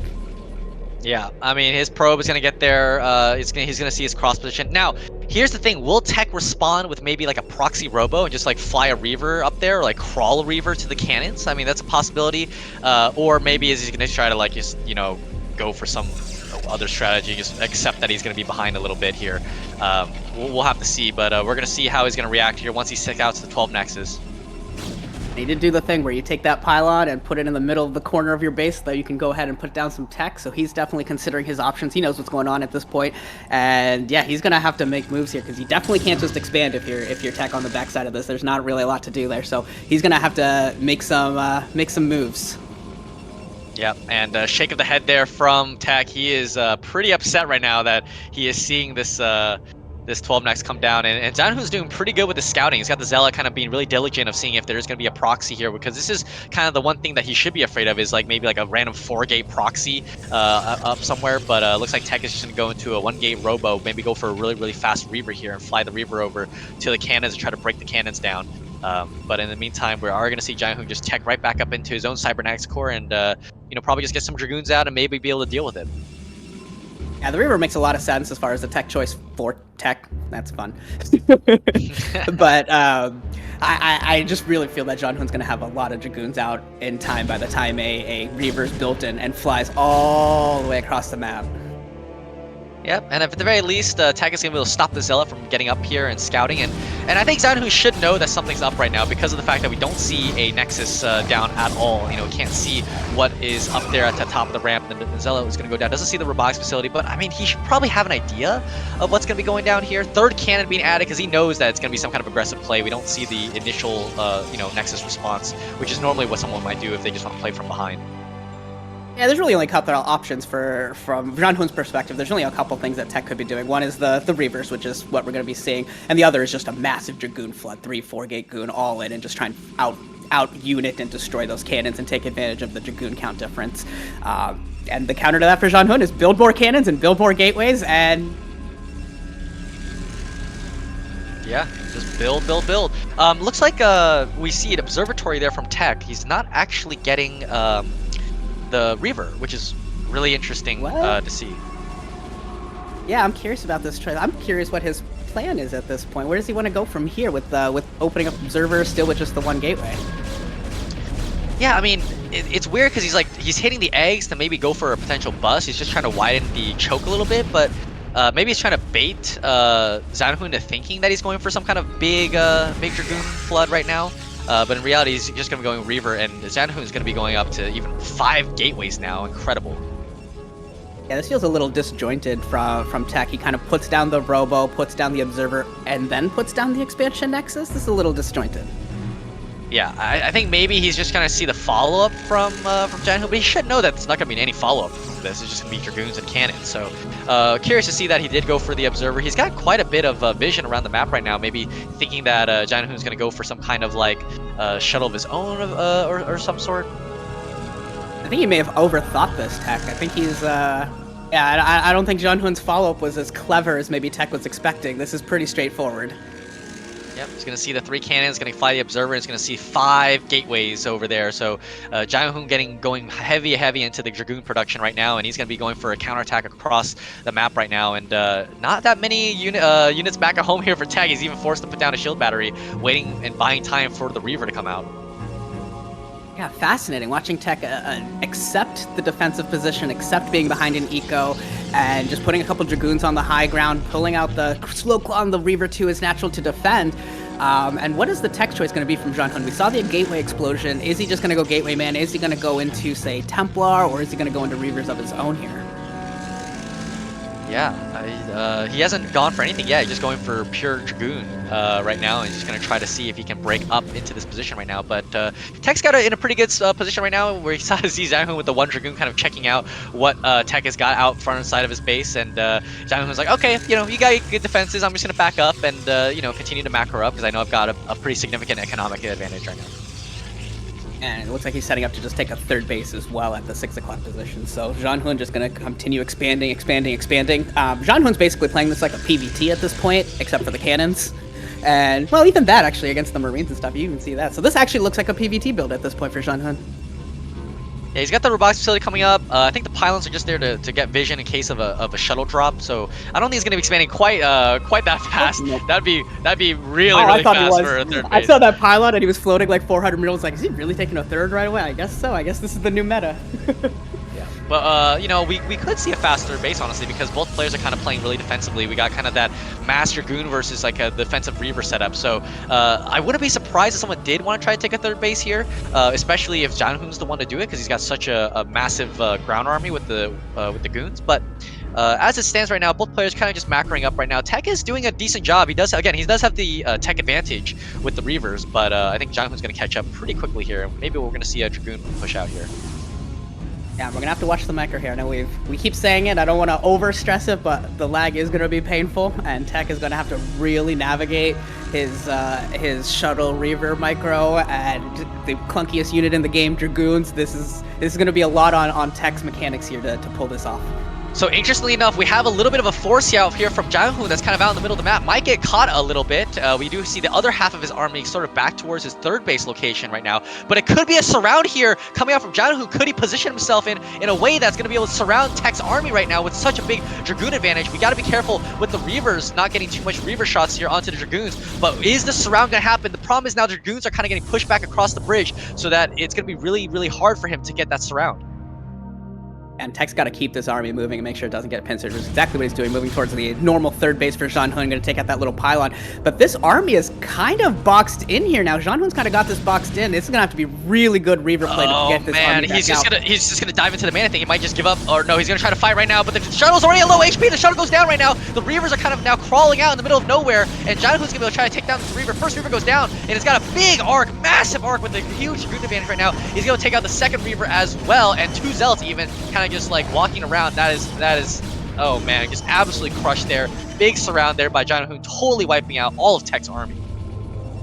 Like, Zhanhun just had twice, maybe even more than twice as much ground units as Tech did. He really needed those Reavers to do amazing things. They were good. The Reaver Scarabs were good, but you saw the difference between what Zhanhun's expansion was up, what, a good 2 minutes ahead of Tech, and that's exactly the difference.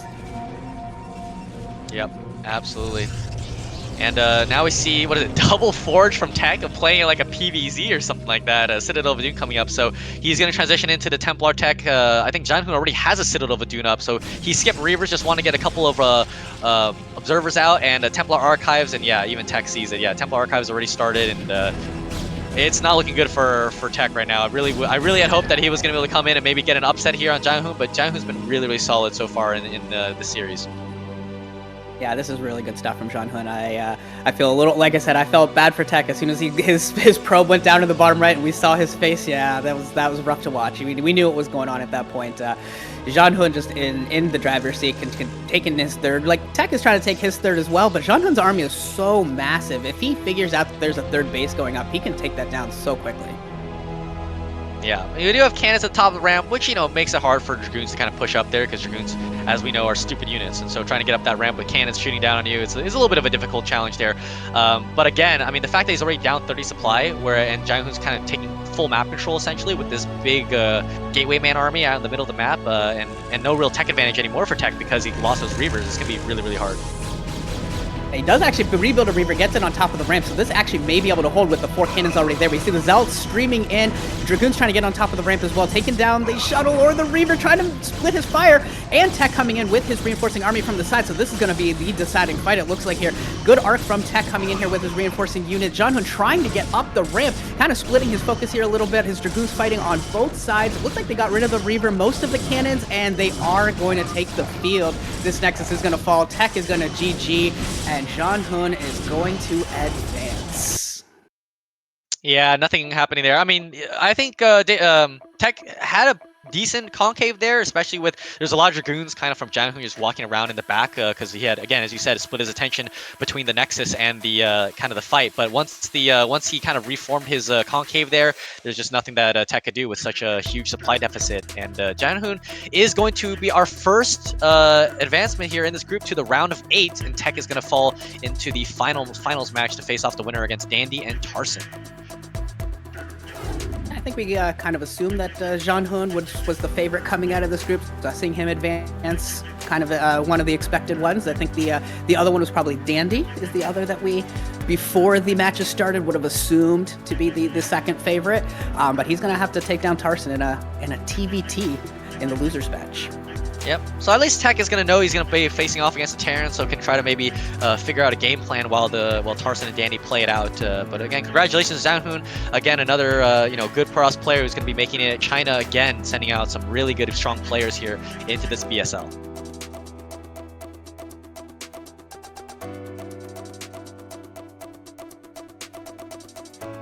No, I think we're good to go. Okay.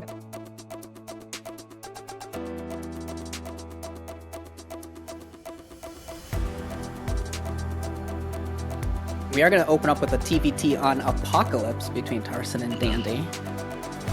Yeah, honestly, I really enjoy TVTs on 3-player maps, because I think like the imbalance makes the games for a much more dynamic series compared to maybe like a 2-player or like a 4-player map, where basically everything's mirrored. So you know, there's much less kind of fighting for space on the map as compared to a 3-player map. So Dandy is quite good in the TVT matchup. As you can see, 77%. It's funny though that I say that, because the one BSL he did win, he went random against Koget in the final, I believe, and so he didn't even play TVT in that matchup. He went random, which was crazy to think of at the time. It's like, wow, this guy was using random. He was random before Flash went random. So wild. That's wild.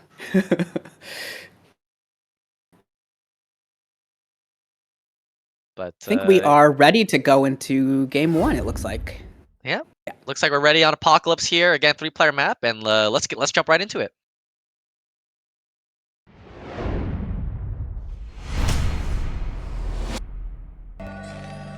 Alrighty, ladies and gentlemen, getting into game number 1 here on Apocalypse in the losers bracket. It's gonna be the blue Terran Tarson spawning up here at the 12 o'clock position on Apocalypse.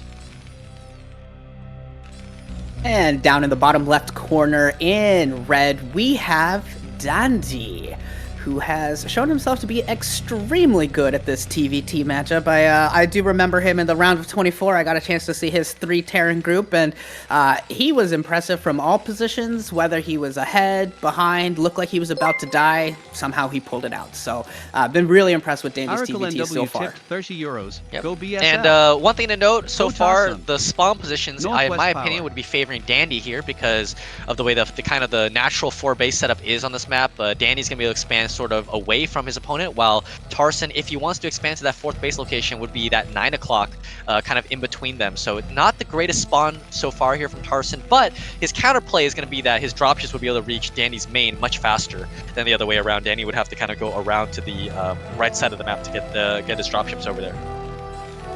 You know, on Apocalypse, I think you got some choices, you know, with the big ramps and the big plateaus in the middle of the map. I think the factory push-outs and trying to get contains makes a lot of sense in establishing that position, but then obviously that opens you up to those starport and dropship play. So definitely some options there, but I think those plateaus in the middle of the map are so important that I definitely expect to see these players fight over them.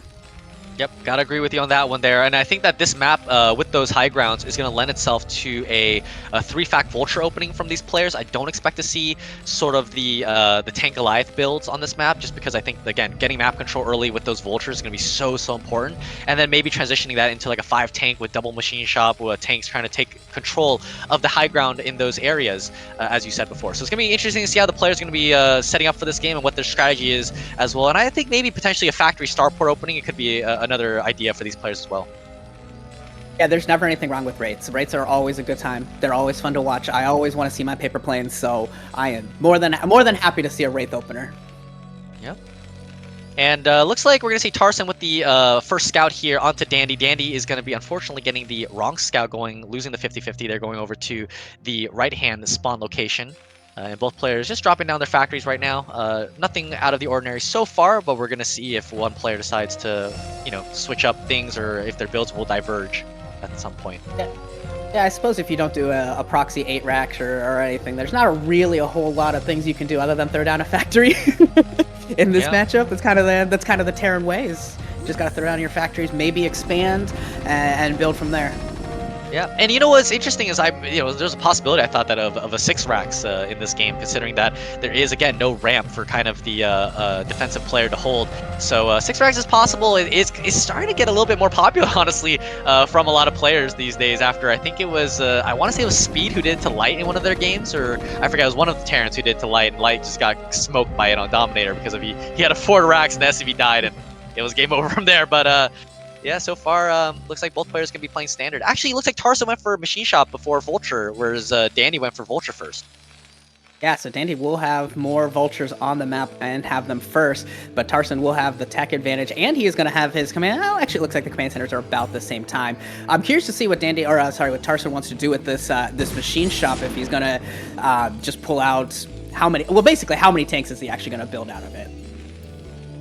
Or is it going to be a fast research? Nope, it's going to be a tank to hold off the initial Vultures here. We're going to see 2 Vultures, though, from Dandy. So if I had to guess, Dandy is opting for probably a 3-fact a Vulture. Usually the 2 early Vultures kind of signals a little bit of an idea that you're going to lean towards the Vulture play there. Yeah, for sure. So if you're Dandy and you see Tarson opening up with the tanks instead of doing more Vultures, is there an opportunity there to kind of just do a Vulture flood and overwhelm him, since he's been spending all this money on the tanks and on the researches and everything? You know, it's difficult, especially if he walls off kind of the front with like 2 supply depots. So I wouldn't expect him to do that, especially with good Terrans at this level. If they do open up tank, they will definitely try to close up that choke And it looks like actually Danny's going to opt for a 2 factory here instead, not getting a 3rd factory, just making pure Vulture, no upgrades so far. And Armory Starport, very interesting decisions here from Dandy. I'm really curious to see how this build progresses. And meanwhile, Tarson on the other side opting for 3 factory after getting out that initial tank. So he, I guess, wanted that initial tank to not die to any kind of early Vultures here, but now he's going to the Vulture production, and Machine Shop is spinning, and I've got to suspect that's probably either mines or speed for Vultures. Yeah, I would assume that those are Vulture upgrades. Dandy, I am so curious what he wants to do with this Starport, with the Armory. So what, is he going to get a couple Goliaths just in case and then transition into a dropship? Is that kind of what we're looking at here? It could be. You know, I'm not super familiar with these builds. Normally, the only build I really know is gonna be, you know, your typical 3-fact. But yeah, it's gonna be Goliaths coming out here. Again, no machine shops at all, so he's gonna have a decent fighting opportunity here. Oh, he got supply blocked a little bit. 44 out of 44, Terran. If you're playing classic. The classic, You take a shot every time a Terran gets 44 out of 44 blocked. Actually, these Goliaths might be able to pick off this barracks, which is just incredibly annoying if you're Tarson. You lose your scouting, and you have to make sure you get... Well, he did have the three factories already down, but that is always annoying to lose that factory this early. This is so early to lose that opening barracks. So early. It's going to be very annoying for him, especially he's got to drop it in order to get up to like 5-fact. But here we go. It looks like he's going to think about pushing soon with that 1 tank and these mass Vultures. I think I just heard a Spider Mine click. Maybe not. You know, it was just my ears playing against me. No, Spider Mines have not been researched, just speed so far on the Vultures. Double Starport. So we got an Armory for a couple of Goliaths, and now we're going to 2 Starport raid. This is such an interesting build here from Dandy. I think Dandy's like, oh, you're not building any, not building any Goliaths or any anti-air. I'm just going to go for raids. I'm going to pick off your tanks, and the Goliaths will handle the Vultures perfectly fine. Yeah, it makes a lot of sense if you can, if they don't have the scout out and you push out the barracks as quickly as he did with those Goliaths, like, you can pull this off for sure. Curious to see how many raids he decides to build before he unleashes them. Is there a magic number, do you think, of as far as like, I have no idea how many wraith shots it takes to kill a tank. I feel like it's way too many, but I feel like there has to be a magic number before you want to show your hand. Yeah, I actually don't know. Usually I just kind of go whenever I feel like going. Maybe like 3 or 4 is probably a good number. But oh, nice move here from Tarson. Gonna get a little bit of a wraparound here with his Vultures. And the fact that Dandy kind of took that high ground plateau and left his Natural completely wide open here means he's gonna get quite a bit of damage here onto these SCVs. Quite a bit of economic damage indeed.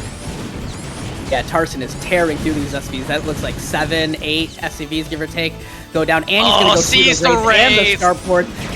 There's going to be an Armory going down, there's going to be Goliaths going, there's the Armory, there's the Engineering Bay, and Tarson is going to be prepped for these raids. There's going to be a narrow window where Dandy can use his raids, and then we see them already unleashed because he has to now. He's got to get at least something done with these raids, some sort of advantage for investing so much into their production. Yeah, he's going to run right to the Natural, kill as many SCVs as he can. I mean, you see he's down 8 SCVs right now, almost 10 workers total. And right now he's going to try to push because he knows that these tanks are a very powerful unit. But the Goliaths are so strong in this early game stage. Oh, but Siege Mode's already done. So he's able to leapfrog his way over. Meanwhile, back, I just don't know if there's any anti-air. Well, the one singular Marine is going to try to fight these raids. Tanks are still being produced right now. But, yeah, God, Dandy, I don't know, man. He's kind of on the back foot here with with how many tanks are pushing out. Yeah, these tanks are scary. Goliaths are okay, but not against tanks. Goliaths are there to fight the Vultures, not to fight the tanks. This is not going to go great for him, but the Wraiths are doing a wonderful job of picking off some of these tanks and adding their damage to it. I almost want to see Tarson bring a couple of these SCVs from his Natural that are going to die anyways, and just bring them to repair these tanks as they're getting peppered. Yeah, these Wraiths are doing such a good job right now, completely catching him off by surprise right now. Turrets can't even be made. Actually, the worker count's completely flipped at this point right now. The Wraiths are getting so much economic damage, so this was actually a really nice play here from Dandy. I really thought that Tarson was going to be in the driver's seat after getting so many SCV kills early on, but now we see that the Wraiths are here, and Cloak is done as well, and that is going to be pretty much the end of this Natural. It's going to be so hard. He's going to need to get an Academy or leapfrog turrets over, but that's going to it's going to take forever to do. This is brutal. Tarson gets the scout off, but it's just a little bit too late. Just the build time on the Armory, the Engineering Bay, the turret. Just a little bit too late did he get this knowledge. And these Wraiths are just killing so many tanks, and there's absolutely no vision except for, well, this one turret. Maybe he's got another one in the top right towards his mineral line, but there is so little vision. He's got no Natural that he can mine from, and Dandy pulled it off with these Wraiths. He is moving up very, very far up in this game. Yeah, just continue to snipe these tanks, and Tarson leaving the game. No GG. No GG. Did not see the GG. Hmm. Yeah, didn't see that. So, wow, really nicely done for Danny. Really interesting build. I actually quite like it. You know, it's kind of getting those units out on the map to make sure you just don't die to a ground force, and then managing to follow up with those rates and just completely taking the game over compared to how Tarson was trying to play with those vultures. So, well done by Danny there. It's gonna be game number 1. Surprise rates, very effective. Yep, indeed. So we're gonna see what Tarson's again in TVT. I don't expect too much to be done here, but we'll see what kind of a map it's gonna be. Radion, yep, standard map. TVT could be again could be a very long game. So looks like they're ready, and we're ready to jump in the game as well. It could be a long game, or it could be a BBS. We'll see. Alrighty, going to game number 2 here on Radion, spawning down here at the bottom right-hand position as the blue Terran's gonna be Tarson. And in the top left, we've got cross spawns. For our red Terran, we have Dandy. So cross spawn positions on this big old map, Radion. It stinks on the face of it. It stinks of being a split map, long game, macro game. But it doesn't have to be if one of them decides, nah, we are fighting. Yeah, that's true. And, it's always interesting with cross-map on a 4-player map is how kind of the siege tank line gets built between these 2 players. Do you make it a diagonal line, or do you sort of give up one side of the map for the other and kind of do like a more horizontal line? We'll have to see how things play out. And again, they can always just say, nah, we don't want to do all of the strategic and big map moves. We're just going to build a lot of vultures and go fight. Did you build enough vultures? Did you build a Goliath or a tank? No? Okay, well, I have more vultures. So there's always the option. So we'll see who wants to fight and who wants to build the big macro game. Yeah, absolutely. And, one thing about Radion as well is that because you've kind of got these 2 chokes outside your natural and your third base, that it is quite possible to sort of contain your opponent onto those 3 bases while you take the rest of the map. So going to be interesting to see if, again, one player wants to go for a big map control style of play and kind of go for like a more mid-game contain versus a kind of like an early game contain with like maybe a 2-fact or something. But so far, I don't expect that. TVT is such like a solid matchup for these players. I just really think it's really hard to kind of get away with some kind of cheese in this series. Yeah, I think rates are also a realistic opening in a map like this as well. You get the rates out, you get a little harassment, map control, vision, knowledge, and then you have the opportunity to transition very comfortably and easily into dropship play as well. So options available to both of these players. Yeah, especially with all the kind of unpathable terrain, like those big space spots, is going to be good for kind of the airplay if someone wants to go for it. And looks like Dandy has put an extra SCV on gas. I don't think that you get more gas that much compared to your opponent who's got 3 guys on gas. So a little bit of a mistake here from Dandy, actually. This definitely, getting an extra worker onto your minerals would be really nice. There you go. He's kind of fixed it. And he's actually leaving guys on gas. Oh, never mind. He's pulled them now. Okay. All right. He's just faking me out. Got 4 guys on gas and left 3, and then now he's pulled them. He just wanted to stress you out a little bit, just get you thinking a little harder. Yeah, I guess so. He's doing it for our entertainment, okay? Yeah, maybe he's just saying, "Oh, I won game 1, reasonably easily with those rates. I'm just gonna get a little bit extra gas this game for no apparent reason." But so far, again, cross map. Tarson built the extra marine, got 2 marines out here. We'll see if Dandy's gone for probably 1 marine, playing a little bit more greedy. Yep, there is the 1 marine with the racks floating already. So advantage Dandy with the. So I guess he built 1 less marine, but was a little less efficient on the minerals. So overall, even game state. Yeah, both players going with their scouting, getting unlucky and getting last, or well, not last, but not going for the cross spawn scout like we do see sometimes, and just leaving that middle open and figuring this out. Where are the expansions? We should be seeing expansion. Yeah, there it is for Tarson. He's getting his up as well. Just very, very standard stuff here. Vultures coming out for Tarson. Dandy, I don't think he put down a machine shop. I think he's doing the same, just doing vultures as well. Yeah, first vulture, second vulture now for Dandy is again getting that second vulture, going to play pretty safe and standard. Same as Tarson, both players going for double vulture before machine shop, it looks like. And we see the first vulture kind of going out on the map now for Dandy. Maybe he's going to try to see if he can pick off a marine or 2. And it looks like back home Dandy's dropped the second factory again, so doing kind of a similar build as last time. And we'll see if he goes machine shop or if he's going to stay on the no machine shop play. And starport coming out here from Tarson, so one one fact starport. So diversion build orders already from both these players. Yeah, Tarson's gonna go with well, probably Wraiths, but it could be straight into dropships, but most likely it'll be a Wraith opener for Tarson. He suffered from it last game, and he wants to flip the tables and show Dandy what it feels like. Yep, first Wraith already coming out. Meanwhile, Danny has opted for almost like a perfect counter. He's got the Armory and 2 facts, so he's going to be building Goliaths, which will be coming out very quickly to deal with this Wraith initially. And actually, he's got quite a few Vultures, so he might go for maybe like a push here with some Vultures in the middle of the map. But again, the problem with him is he only got 1 Marine versus the 2 from Tarson. So Tarson may be a little bit more defensively solid here, but maybe once the 4th Vulture gets acquainted with the rest of his army, he's going to go in with a 4 Vulture poke. And there's also the good old, it almost feels like ZBZ sometimes, where as soon as one guy moves out with his Vultures, the other guy just does a cutback and stabs him in the natural. So always something to look out for there when these Vultures start moving around and choosing to get on the map. Yep, first Wraith is out. Doesn't look like the Starport is spinning at all. But Vulture's coming in, gonna kill off the Marines, and they're gonna back away to seeing that there is a tank out already. And he's gonna be like, all right, you've got a tank, you've got the kind of counter to this initial 4 Vulture poke, and I'm gonna let you have a good day. And the Barracks is going to get the scout off. Gumping in there and killing off the Marines means this Barracks gets to just float all the way in. It's going to run right into the Starport, right into the Wraiths, I assume. We're almost there. He's trying to find it. The Barracks is getting around. He's moved the Wraith back to try to tuck it into the corner there. It's getting very, very close, but oh man, I don't think he's going to see it. Is he really going to get away with that? Ooh. This is interesting. If he can break this tank down, that will be a nice move for Dandy. But this tank is getting a lot of kills. Is he gonna save it? Is Tarson gonna save it? Tarson pulling up the second tank. Oh, the last shot gets it. And Dandy does pull it off. Did he see the starport? No, I don't think so. No. Yeah, his racks went up. Yeah, doesn't see the starport, wow. So unbelievable. Okay, he does see the Wraith now, so Tarson reveals it now finally with 2 Wraiths. So he should know what's going on here. He's going to drop the Academy. Yep, there he goes. Academy is getting planted down right now, and Tarson had that second gas really early, actually, compared to Dandy, who was stuck on 1 gas for a while. But now he's just going to go for a Goliath push because he killed off one of the tanks there, and he's going to be like, all right, well, I don't think you have that much defenses back at home. I'm just going to push you with Goliaths.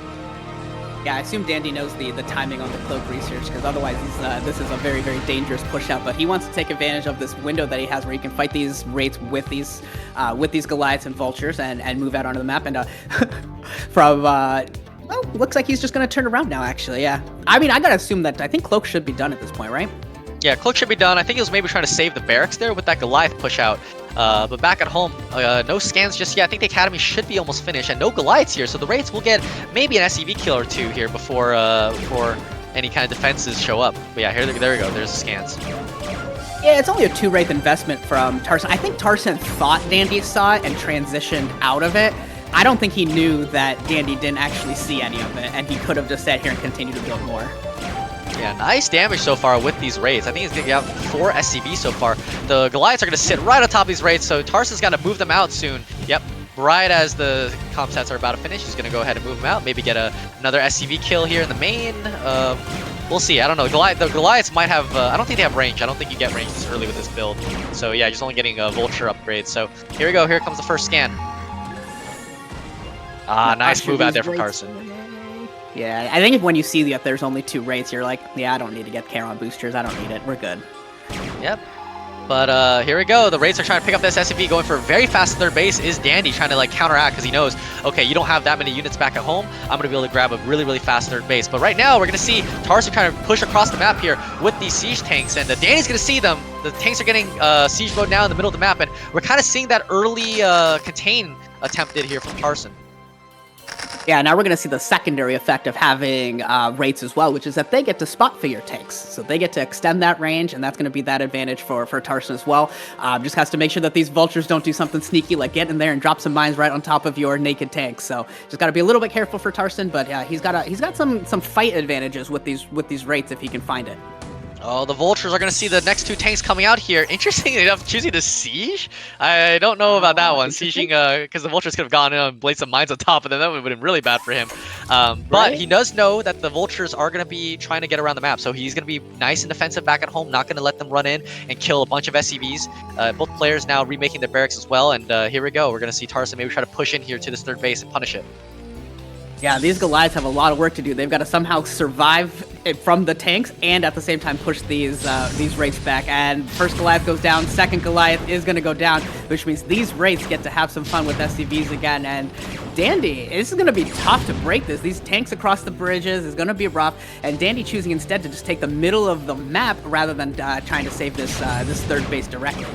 Yeah, but he's got to evacuate the SCVs, otherwise he's going to lose quite a bit to these siege tanks over here. Now, he is doing, I think, a really good idea right now, which is you just got to move around the side of the map because there's no way that you can save this third base. He's going to have to lift off that command center, and he's also doing a nice job picking off the barracks here in the middle, but that means Tarson is going to know exactly what is going on, so he's going to be able to be defensive back at home and kind of stop this counterattack.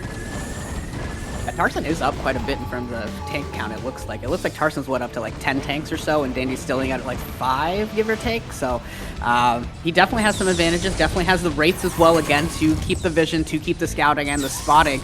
And his tanks really should be able to beat Dandy's tanks with the extra vision advantage. Yeah, it looks like Dandy going up to 6 factories right now, and oh my goodness, we're seeing kind of like a sort of counterattack play here, but Tarson has got way more tanks here from Dandy. Dandy with some nice target firing, though, is going to be able to get some of these tanks down, but the Wraiths, man, they're going to get so much value just being able to have complete freedom here in the air to pick off these tanks. I feel like my headphones have heard nothing but pew, pew, pew, pew for the last like 3 minutes. These Wraiths have fired all day.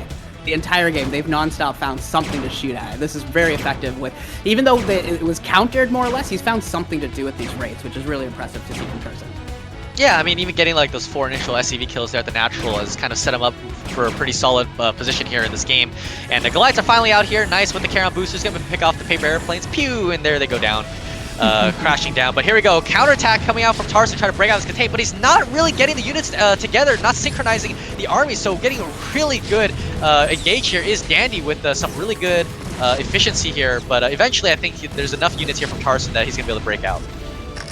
Yeah, sloppy push out there from Tarson, but it's enough. He's got such an advantage there that with all the vultures on top of it that he's still able to get through, which means that he's got the entire map control at this point. Like, Dandy is trying to get out of his natural, but these 3 tanks are about to get crushed between all the tanks on the left and the tanks in the middle. So Dandy is trying to keep a presence on the map, but this is the noose from Tarson is getting tighter and tighter.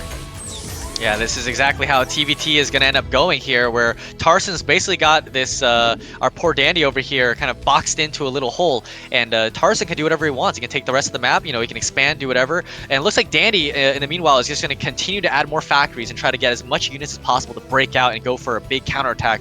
It looks like, I think he's going up to 7 factories now, or something crazy like that, so he's really trying to get out here and break through. Yeah, it's kind of funny watching Tarson have to build. Is that his 3rd barracks, I think, that he's had to build? Yeah, but it looks like he's going to be able to break out here at the bottom area, and so, oh, nice mine there from Dandy, doing a really good job blowing up 3 of those tanks there from Tarson. And I think the economics of this game look like they could just equalize here completely, because Danny's going to be able to retake his 3rd, and Tarson's about to float his 3rd. So for all of the action that just happened, economically at least, we're basically just going to reset. Yep, absolutely. There is a slight advantage, I would say, for Tarson in terms of the map control, because he does have Danny sort of boxed in, but Danny's trying to move some vultures around, get some counterplay going, and also trying to take the outside of his 3rd base as well, and see if he can, you know, set up and get at least somewhat of a secure position compared to before when he kind of got boxed in there earlier by Tarson. Yeah, I'm very curious to see the transition for Tarson here. With the Wraiths and the starports, I want to see him transition into a couple of dropships. I think there's some openings here for Tarson to make some moves with some dropships.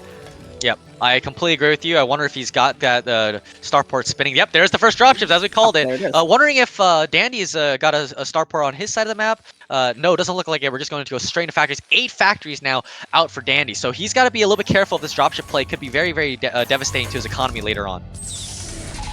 Absolutely. We see Dandy moving into the middle of the map. He wants to clear out this contain and be able to actually operate on the map. Sieging up, going to try and clear this out. Vultures coming out and getting a good spot onto Tarson. So he is going to clear this, it looks like. Some Vultures coming in from Tarson, going to try and lay some mines. But good target firing from Dandy, going to stop any of those from going off. And he is going to break this contain. So Dandy does have access to the map once more. And he is going to see the dropship. So he does know that that's an option. And he's going to have to be prepared for some sort of vulture or even a tank drop in his mineral lines. Yeah, I love this move here from Danny. Gets out with the Vultures. It's almost looking like a TVP sometimes where you kind of push out the Protoss units and then kind of go around the side with the Vultures. But luckily for Tarson, he's already got Vultures and tanks here to deflect this little engagement there. But I love the idea there from Dandy. He's got to try to get some counterplay going right now because Tarson's got most of the map so far, and he's got the tech advantage with those drop ships, which are going to be extremely annoying for Danny to deal with. 100%. Now we just see both players just wanting to fight on the map, wanting to get some mines down for vision, for picking off stray tanks and things like that. Really trying to get the scouting off as well throughout this. The mines for Dandy, I think, right now are probably more important than the mines for Tarson. He wants to see these dropships. If any stray dropships are moving up towards the top or moving over to the left, he wants to have these mines in place so he can actually respond a little quicker. Yeah, nice pick off there by Tarson. I think there was an SCV for Danny trying to take that 12 o'clock expansion, whereas Tarson's actually already started his fourth base down there at the bottom left. And now here we go again. Danny can try to push forward and get some damage done here, but Tarson, will he have enough Vultures here to reinforce? Is the target fire going to be good enough? Nice target fire there on the Spider Mine, not letting it happen. And oh man, Danny getting crushed here in the middle of the map. Yeah, he was kind of late to siege up. It almost looked like he wanted to just kind of almost attack walk through it, didn't need to siege, and then he sieged pretty late, and Tarson just had an extra couple volleys there with his sieged up tanks, and he takes the field for that battle for sure. Dandy coming back out from his natural with only 2 tanks, so there's like 10 tanks here for Tarson. This is such an advantage on this part of the fight, and I think this is going to be another lost fight for Dandy. Yeah, Dandy, like I said before, that noose is slowly tightening around him. You know, at some points, Dandy maybe got a finger or two out underneath the rope to try to like give himself some breathing space, but then Tarson just like yanked the rope, and now it's back to being super tight on Dandy's neck right now, and it's looking really difficult for Dandy to kind of push out. Tarson's actually gotten even to a better position than he had before, and it's just so hard once you get into this contained situation here from Tarson. Yeah, those 2 bad engagements, and Dandy's tank count is just so low. He's got 1 here in the natural. I think he's got a couple maybe in the third. It gets picked off. He has 1 more rallying. Like, there's just no tanks for Dandy. You can't do a TVT without tanks. Yeah, I mean, he's holding his third base, okay, but the problem is the bulk of his army is just getting absolutely slaughtered over here at the natural. And now we see Tarson, yeah, going to slowly begin to saturate that 4th base as well. He's got about 7 factories of his own right now, and hasn't really used the dropships quite yet. Wondering if where those are right now, seeing if he's going to go maybe for like a drop of some sort, maybe into the natural, and again, pincer him. Looks like, oh, GG was called from Dandy. Yep, GG called, he knows he's out. That noose was getting tight, and he knew it, and might as well just call it at that point and move on to the next one. Yeah, and you know, that's usually what I think that's what pretty much all the top tier Terrans will say, like Light and Sharp. I've always said, if you get contained onto 3 bases and you have no way of fighting out of it, man, you just give up and leave, because there's no way you can break out of it, especially when Tarson's starting to take the rest of the map and get a 4th base and everything. So I understand why GG was called there from Danny. Tarson really well played there with that early game kind of pressure from him with those rates especially. So rates kind of winning games for people today right now. I'm enjoying the rates opener. Rates are fun. Rates are fun. I like listening.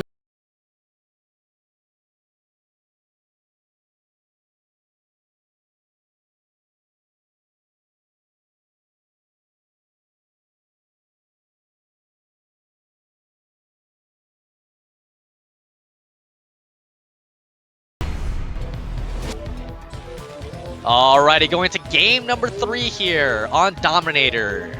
Spawning at the right-hand position is going to be the blue Terran, Tarson. And at the bottom of the map in red, we have Dandy, our other Terran player. So this time we've got low ground mains and ramps to worry about, and lots of aggressive opportunities here on Dominator. What do we think we'll see? You know, I think with the way that the mains are set up and the pizza slices just outside the main bases, where you can kind of siege into the base, I really think that this is going to lend itself to dropship play, you know, trying to elevate our tanks down into the low ground, into the mains, and try to get a lot of damage that way. I think is going to be something that's going to be really cool to see. Again, all this is theoretical. It could just not happen at all, because the players are like, well, we don't think that that's going to be the most optimal way to play. We're just going to, you know, try to shove down each other's throats instead. But that's kind of the cutesy little niche tactics you can definitely use on this map. And again, maybe a more aggressive, like 2 factory potentially, and try to siege from the top of the ramp could be another option as well. Yeah, interesting on this map as well. Suddenly, building placement gets very important, because some of those pizza slices can start raining tank fire onto your factories and onto your infrastructure. So very important if you lose control of any of those pizza slices that your map or your building placement is on point, because things can get real ugly real fast. Yep, and especially on their 2 spawns here, it doesn't really happen that much on the top spawn, but especially on the right-hand spawn where you kind of put factories towards the cliff over there where he's got his barracks going right now. That's a very dangerous spot to put some buildings. And same with Dandy here where he's got his racks as well. If he builds kind of where, up there, right around his racks or even to the right-hand location there, it's going to be difficult for him to kind of stop tanks from raining down fire. So yeah, definitely got to see where they build the factories and if they're going to be smart enough to kind of put them in a more safe location. We see initial scouts going off, clone builds, clone scouting periods as well. Dandy going to get a little bit of an advantage here in that he's going to get the scout out first and going to get to see everything that Tarson's doing. And Tarson, yeah, it looks like Tarson is going to go counterclockwise. So he's going to get the later scout. See how Dandy wants to use this intellectual, this knowledge advantage that he's about to get. Yeah, it looks like, interestingly enough, that Tarson went for the center scout, maybe thinking that Dandy was going to lay it on the line with maybe a center axe or some like a 6 racks or some early kind of build, but no. And now that means his SCV is going to be even way later now in terms of getting that scouting information down onto Dandy. Now, luckily, when he gets over there, he's probably going to know what's going on, but the Marine could chase away the SCV, so maybe he could be scared about like a 2 factory or something like that. And, you know, when you get the SCV into the main as well, you kind of can delay the starport a little bit as far as they don't want you to see the starport. So if you could just keep that SCV hanging around, you want to, if there is a Wraith play or something like that going on, it can be pretty annoying if you can't get that initial SCV in. Yeah, we'll see. I mean, Tarson can just turn his SCV around and move it down somewhere else in the middle of the map and maybe put down a proxy of some sort. That's something that you know, we see quite often as well. But Tarson's going to sneak his SCV by. Marine unable to deal with it because one Marine against an SCV. Actually, an SCV kills a Marine 1v1, so that's always funny whenever I've done that to a guy who doesn't know that, and I just target fire the Marine and then he loses the Marine while my SCV runs away with the kill. And that's the right click attack again. You just gotta know the mechanics of your units, everyone. You gotta know how it works. Yep, just spam right click. But we see Vulture first here from Danny. It looks like a machine shop's gone down for Tarson. So Tarson really liking this kind of early machine shop. And I think we saw the same kind of style against Zhanhun as well, where he was kind of going for the early machine shop into tanks. So doesn't really like the Vultures as much, I guess. All right, tanks are good. Tanks are great. You know, you want your tank counts. We talk about tank count in every single matchup for Terran. So nothing wrong with focusing on your tank count. Yeah. And Dandy, it looks like he threw down another tech building. We'll see if it's a factory or starport. Second factory, kind of putting it more to the back of his base so the barracks may not see it.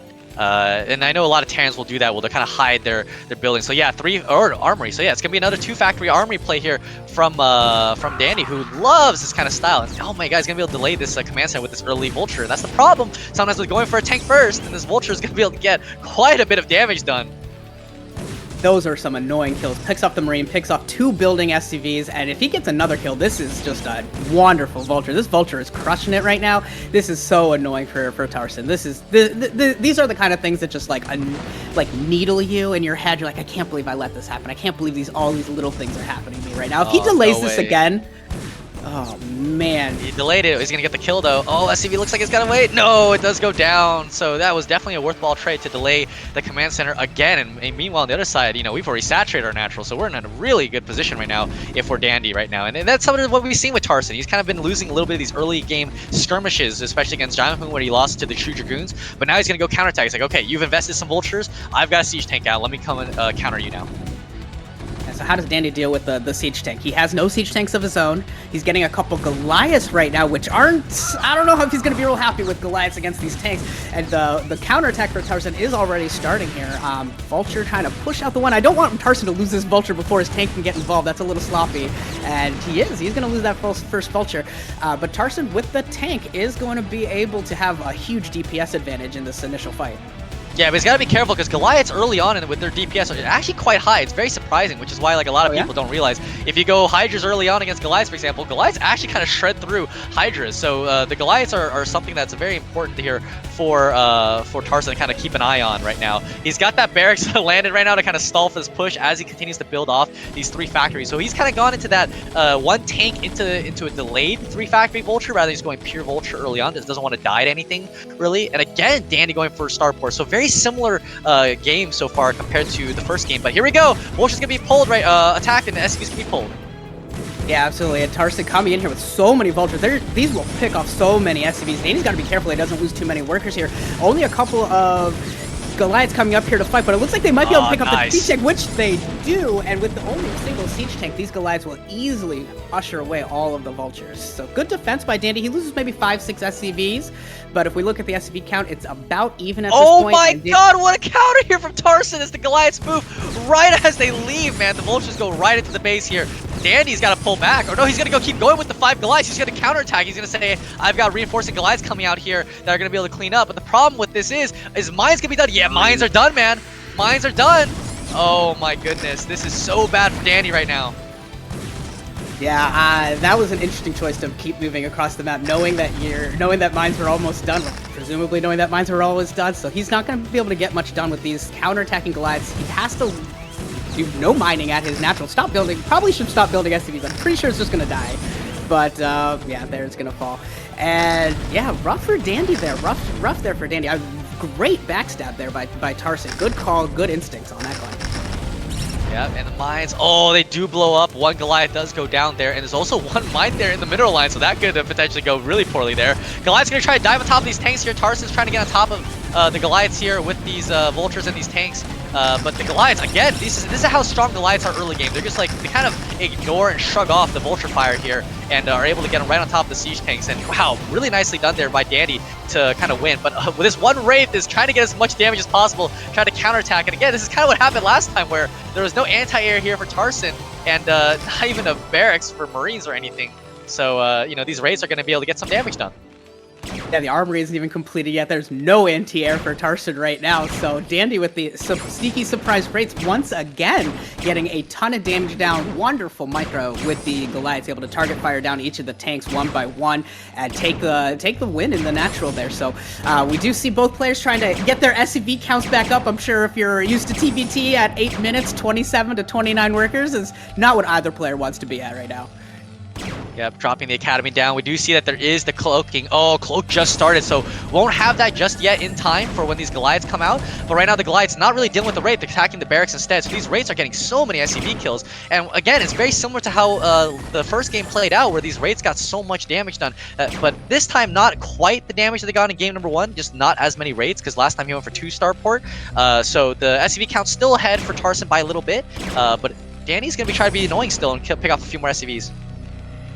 Yeah, we've seen this every game so far. It's just very effective Wraiths, getting SCV kills every single game, getting a lot of work done, a lot of times more than you would really expect from 1 or 2 Wraiths. And here we go again, just being as annoying as possible with these Wraiths, picking off another SCV.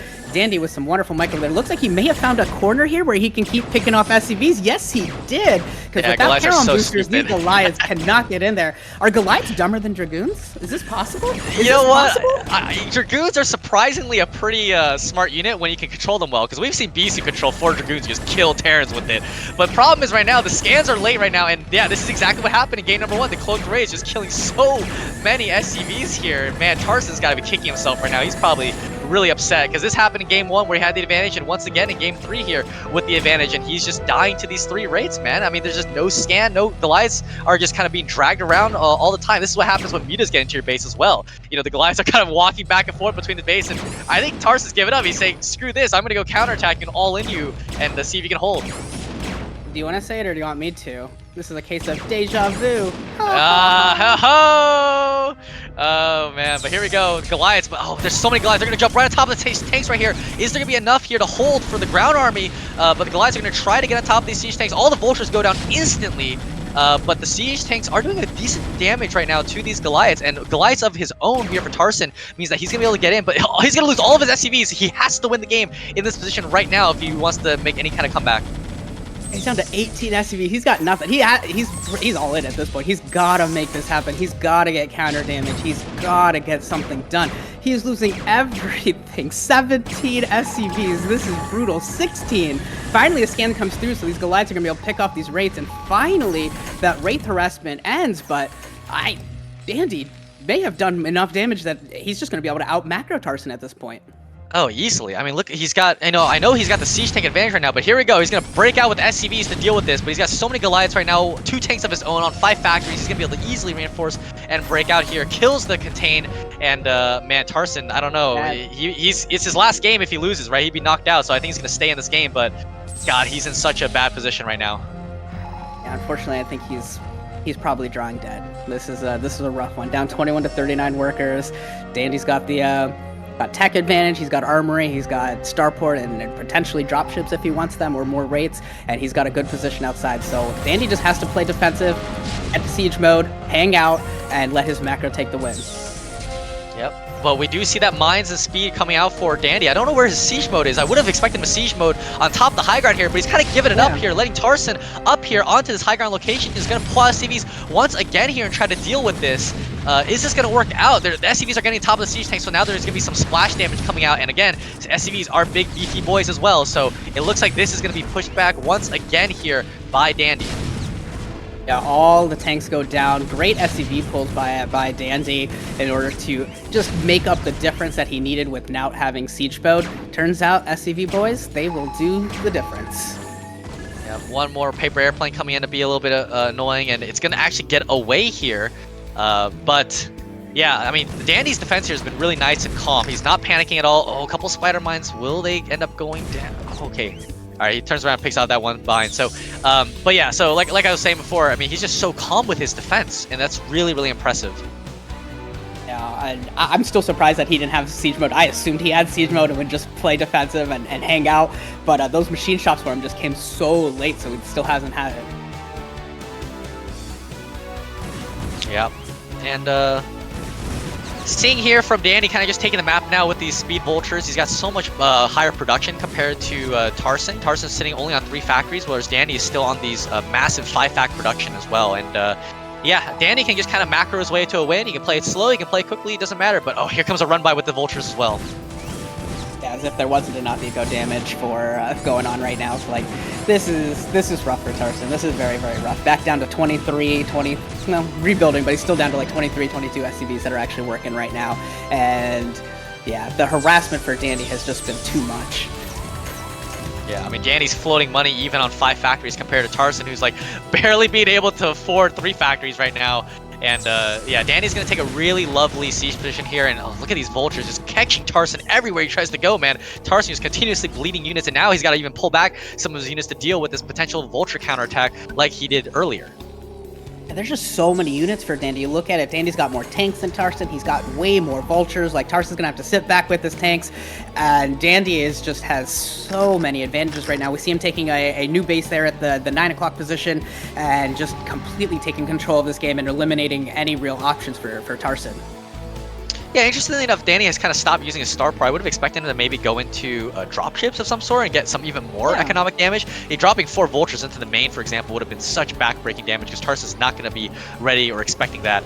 Dandy actually pulling guys off gas. Only got 1 guy on gas at his natural, which is kind of interesting. He's also a Spider-Mine over there. It'd be really funny if he moved like a Goliath or a tank and the Spider-Mine went off on all of his SCVs. But here we go, breaking out a contain as well. And he's got so many units here. Tarson, I don't know. He can hold. Yeah, I mean, Tarson does have the high ground with those few tanks, so if the missed chances are really in his favor, maybe he can get something done. He does have some more vultures coming in, so there is a decent amount of production from Tarson coming out. Spider-Mines are getting picked off and focused down, so they are not going to go off. And Tarson survives. He survives for now. Yeah, I'm actually surprised. I thought Dandy was going to win that fight. I don't know where Tarson found these extra units, but thank God that he did, because he keeps us going now. Yep, I think it was the fighting up on the high ground. I mean, the missed chance is really, really bad. So trying to fight up on the high ground, you need like almost 3 times as many units as your opponent. And I think Dandy only had 2 times as many units. And really good tiger firing there as well from Dandy, picking off all the spider mines so they didn't blow up on the tanks. And now we see finally Tarson's getting out onto the map here with these vultures to go for a counterattack here, knowing that this 3rd base is going to be here. And he's going to pick off a few of these SCVs. And now the worker count might be even equalized here. We can see the worker count is getting very, very close right now. Really nicely done from here for Tarson. He's fighting back with all of his vigor, trying to buy himself some more time here in this tournament. Wow, he does not want to go down. He wants to advance. He's doing everything he can. He now has the advantage in SCVs. He was down like 15 SCVs, 15, 20 SCVs not that long ago. Somehow, he has taken the lead on the SCV count. Now, obviously, Dandy's more efficient. He's got a lot more mineral patches with that 3rd base, but here we go. Tarson's come in. Here we go. So, for those of you, if you watched the round of 24, Dandy was in this position against Terror, where he lost so much from in a position exactly like this, where Terror put Dandy into a hole in this exact spot on Dominator. Dandy found a way out. He found a way to break the contain and make it happen. So curious to see if he can do it again and break this contain once more.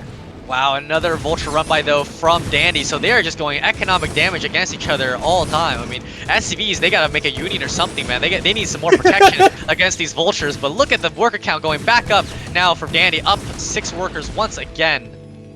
Workers' rights. Workers' Yeah, rights. seriously. I mean, they have been absolutely just completely mauled in this game. We're going to see here if Tarson's going to get a dropship out. I know he had the Star Pro. We haven't seen any kind of airiness. Oh, no, he's going to go. Oh, the surprise raid here from Tarson. Does Danny even have scans? I think he should have scans. Okay, yeah, he does have scans.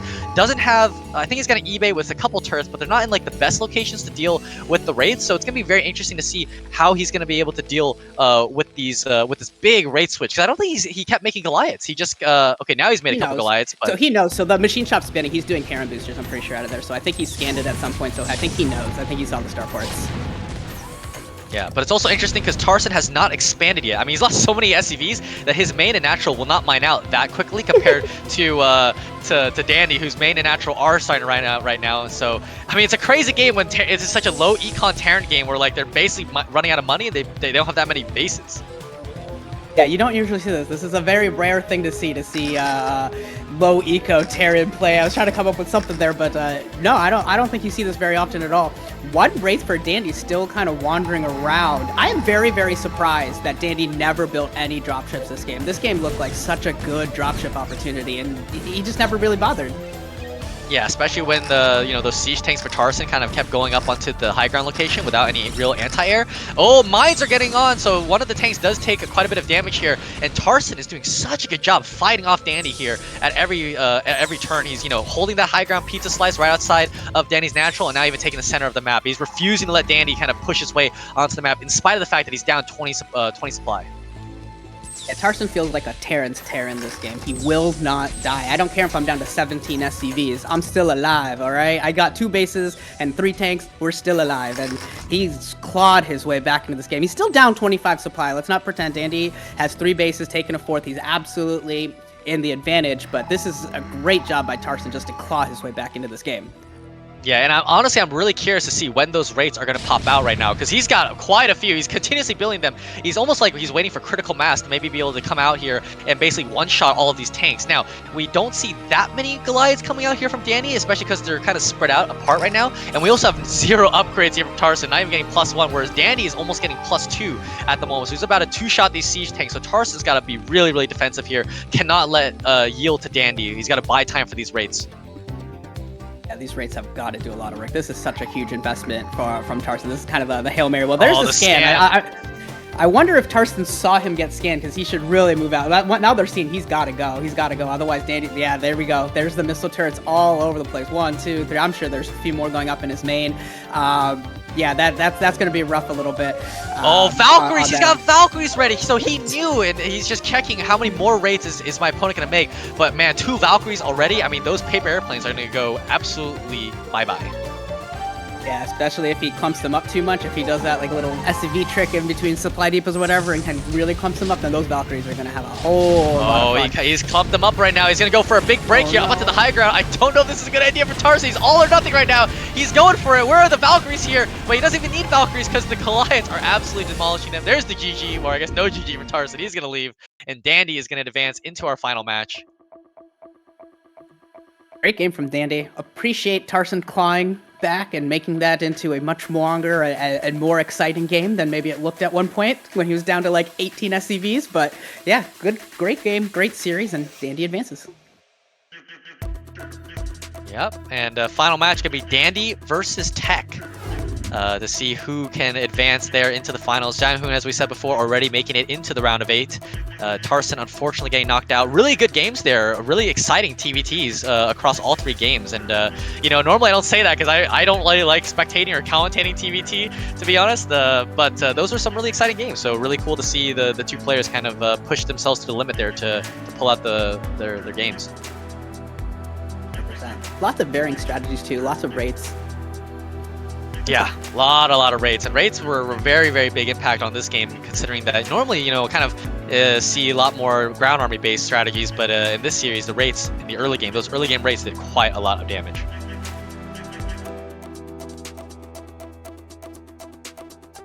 Yeah, so as we head into the final match between Tech and Dandy, we will take a quick 5-minute break, use the restroom, grab a drink, and we will be back. All right, we'll see you guys right after the break.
All right, everybody, welcome back. We're getting ready for our final match. I believe the players are ready as well. It's gonna be Tech versus Dandy. Tech having the winning the first match against Dandy 2-0, as you can see on there on the bracket. So I believe players are ready.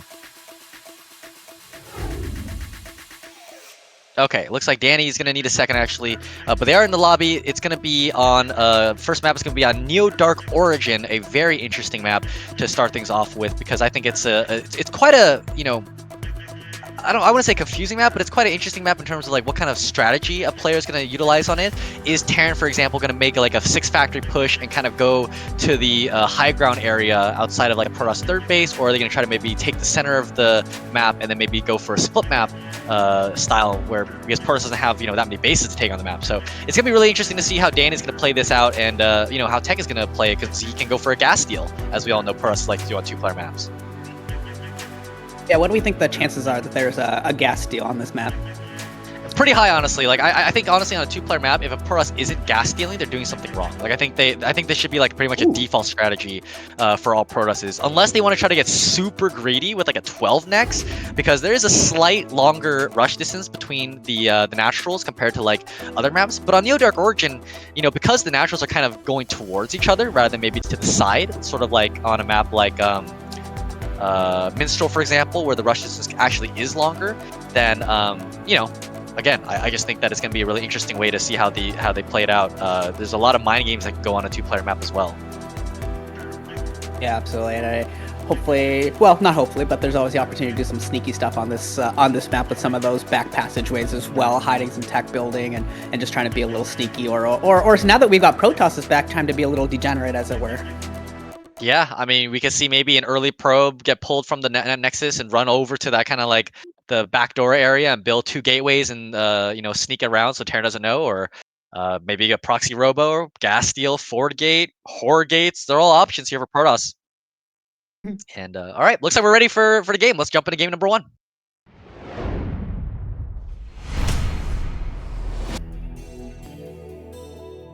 Alrighty, game number 1 here in our final match to see who's going to advance into the round of 8 of BSL19. Up here at the top left-hand spawn as the blue Protoss on Neo Dark Origin, it's going to be Tech. And in the other spawn location, the bottom right-hand side of the map, we have our Terran player, Dandy. And so this is our final match, our best of 3. Also a revenge map after Tech took the first series 2-0. We went from a 33-minute, incredibly long game, felt like it was 2 or 3 games, and then it was closed out with I believe that was a Zealot against a no SimCity defense. I believe that was from Danzy, if I remember correctly. Yep, yes it was, and it's kind of all they wrote after that one. So we do see Tech here with the pylon on the low ground at the natural, so already, yeah, some degenerate stuff coming out here from our Protoss player, and he's running that probe across the map to get that gas. He needs that gas. Oh yeah. So when you play on this map, how often do you like cut an SCV and just say, I'm gonna get my refinery down, or do you just accept it? Do you accept your fate? You kind of have to accept it because there's just no way of getting the gas that early unless you want to delay your barracks by that much, and it's just more important for you to sort of get that barracks down and keep the mineral intake high. For your SCVs, you're just going to say, okay, yeah, you're going to take my gas because the probe is going to get in there no matter what. He's always going to be able to get that gas steal here, and probe is going to come in here, and Dan's going to throw down the barracks, and he's not going to have enough time to get the gas. Oh, is he? Okay, let's see if Tech is going to go. I assume he is. Yeah, Tech's going to steal the gas, and it's possible he just goes for a Nexus first here because you can see there's no gateway here. There's not really like a big Zealot follow-up. It could be a 13x here after a gateway, after a gas steal. So it could be really interesting to see. This is the degenerate Protoss stuff, especially on a 2-player map like this. I mean, this is why we love 2-player maps, right? Like, you can plan everything out. You know exactly where your opponent is. You know exactly what all of their options are. This is the fun part about 2-player maps. You get to plan. You get to plan out your entire strategy. So he lets the assimilator come in. This looks like it is going to be a Nexus first. Dandy's going to see it basically the instant it goes down. And does Dandy end up building some Marines and pulling the boys? Will we see another bunker rush? Yeah, it's possible. you know, again, like I said before, I think the rush distance on this map isn't that long, so I think going for, you know, a pull the boys strat is actually quite good. The thing with Dandy right now is, you know, he's kind of got a couple SCVs that are just out on the map. We see the Forge. There's gonna be a Forge fast expand here from Tech. What is a PVZ? Oh, he's pulling the boys. He's pulled 9 boys this time, so quite a lot here. And Tech is going to have to pull the probes to deal with this and get the cannons down. But this is going to be really good here. You know, it's going to be funny. I wonder if he just cancels the Nexus. He just builds 2 gateways back at home. But the problem with him is that he's got that 1 pylon there at the front. So, you know, he could target down the pylon as Dandy here. But we'll see. I wouldn't be surprised to see him put down 2 cannons and maybe, or even just a cannon and and even a shield battery just to keep his probes alive a little bit longer if necessary. We see the bunker going up, but the probes are going at it and gonna almost kill it. It looks like, but the boys are going straight towards the Nexus. Gonna have a nice long line, and this is an interesting little fight here, though. There's no Marines. There's literally no military units in this fight. There's finally the Marine coming in. The probes are doing so good right now, I've got to say. Probes are doing amazing in this fight so far. But the bunker does manage to get up. Is the Marine going to be able to get in? But so many SCVs have already gone down, though, is the thing. And the cannons, he's bought enough time for the cannons. The cannon's down. Is he going to be in range of the bunker? No. He's just going to pull the Marines back, pull the SCVs back. But, oh, maybe he's taken enough probe damage. So far, he's got, what? He's got 11 probes compared to the, it looks like 9 SCVs back at home and 5 more on the map here for Danny. So actually, well, the thing is he does have 2 Nexi, and he's got the cannon defending. So Tech's going to be able to retake that worker advantage pretty quickly, I've got to say. And the fact that Danny's got absolutely no tech of his own, he's just going to go into a command center after this. Yeah, it looked very, very close. It looked like it was going to be potentially just a worker fight and see who had the more micro, but both players kind of do enough damage that Tandy's like, all right, you know what, I think I got enough probes, I think I got enough done here that I can just go home and expand and effectually take my own refinery and just go into more of a normal game. Tech, I'm curious what he wants to do here because his gateway is so late. This is so late to even have your gateway. I don't think his core is anywhere near, I don't think he has another gateway. Yeah, there's no core or anything, so both players are going to be extremely delayed on their tech buildings here.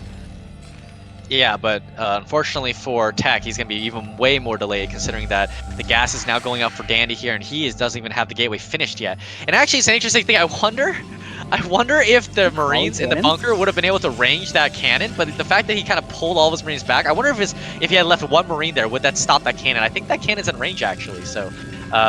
yeah, funny enough to see kind of how that would have worked out. But unfortunately, he doesn't have that in. He's just going to let the bunker die. But Tech investing another 150 minerals into another cannon is, it's not great.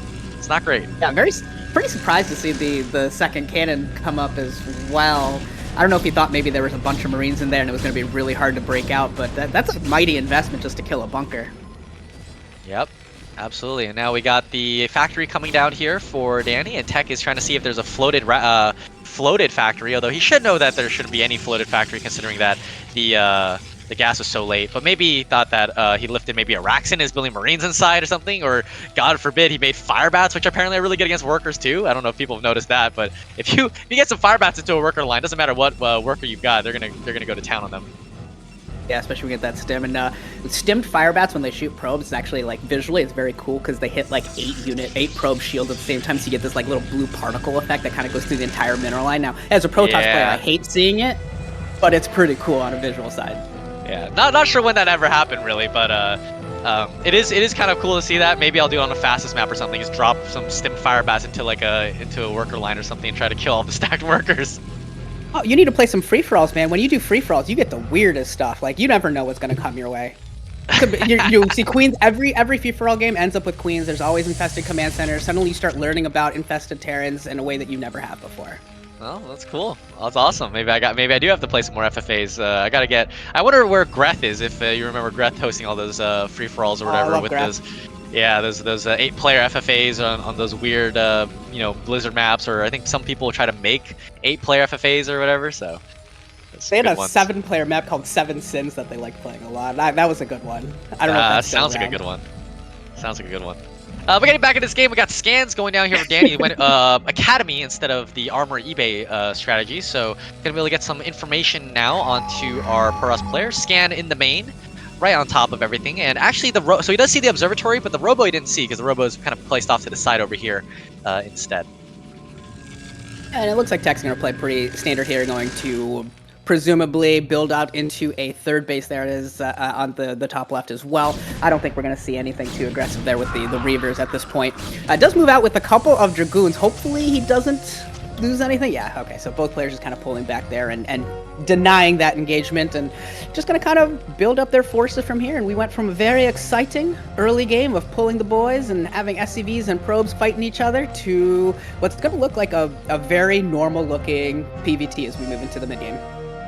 Yep. Tech's got his third base down as well, and Dandy, you know, I haven't seen research started yet onto these machine shops, so it could be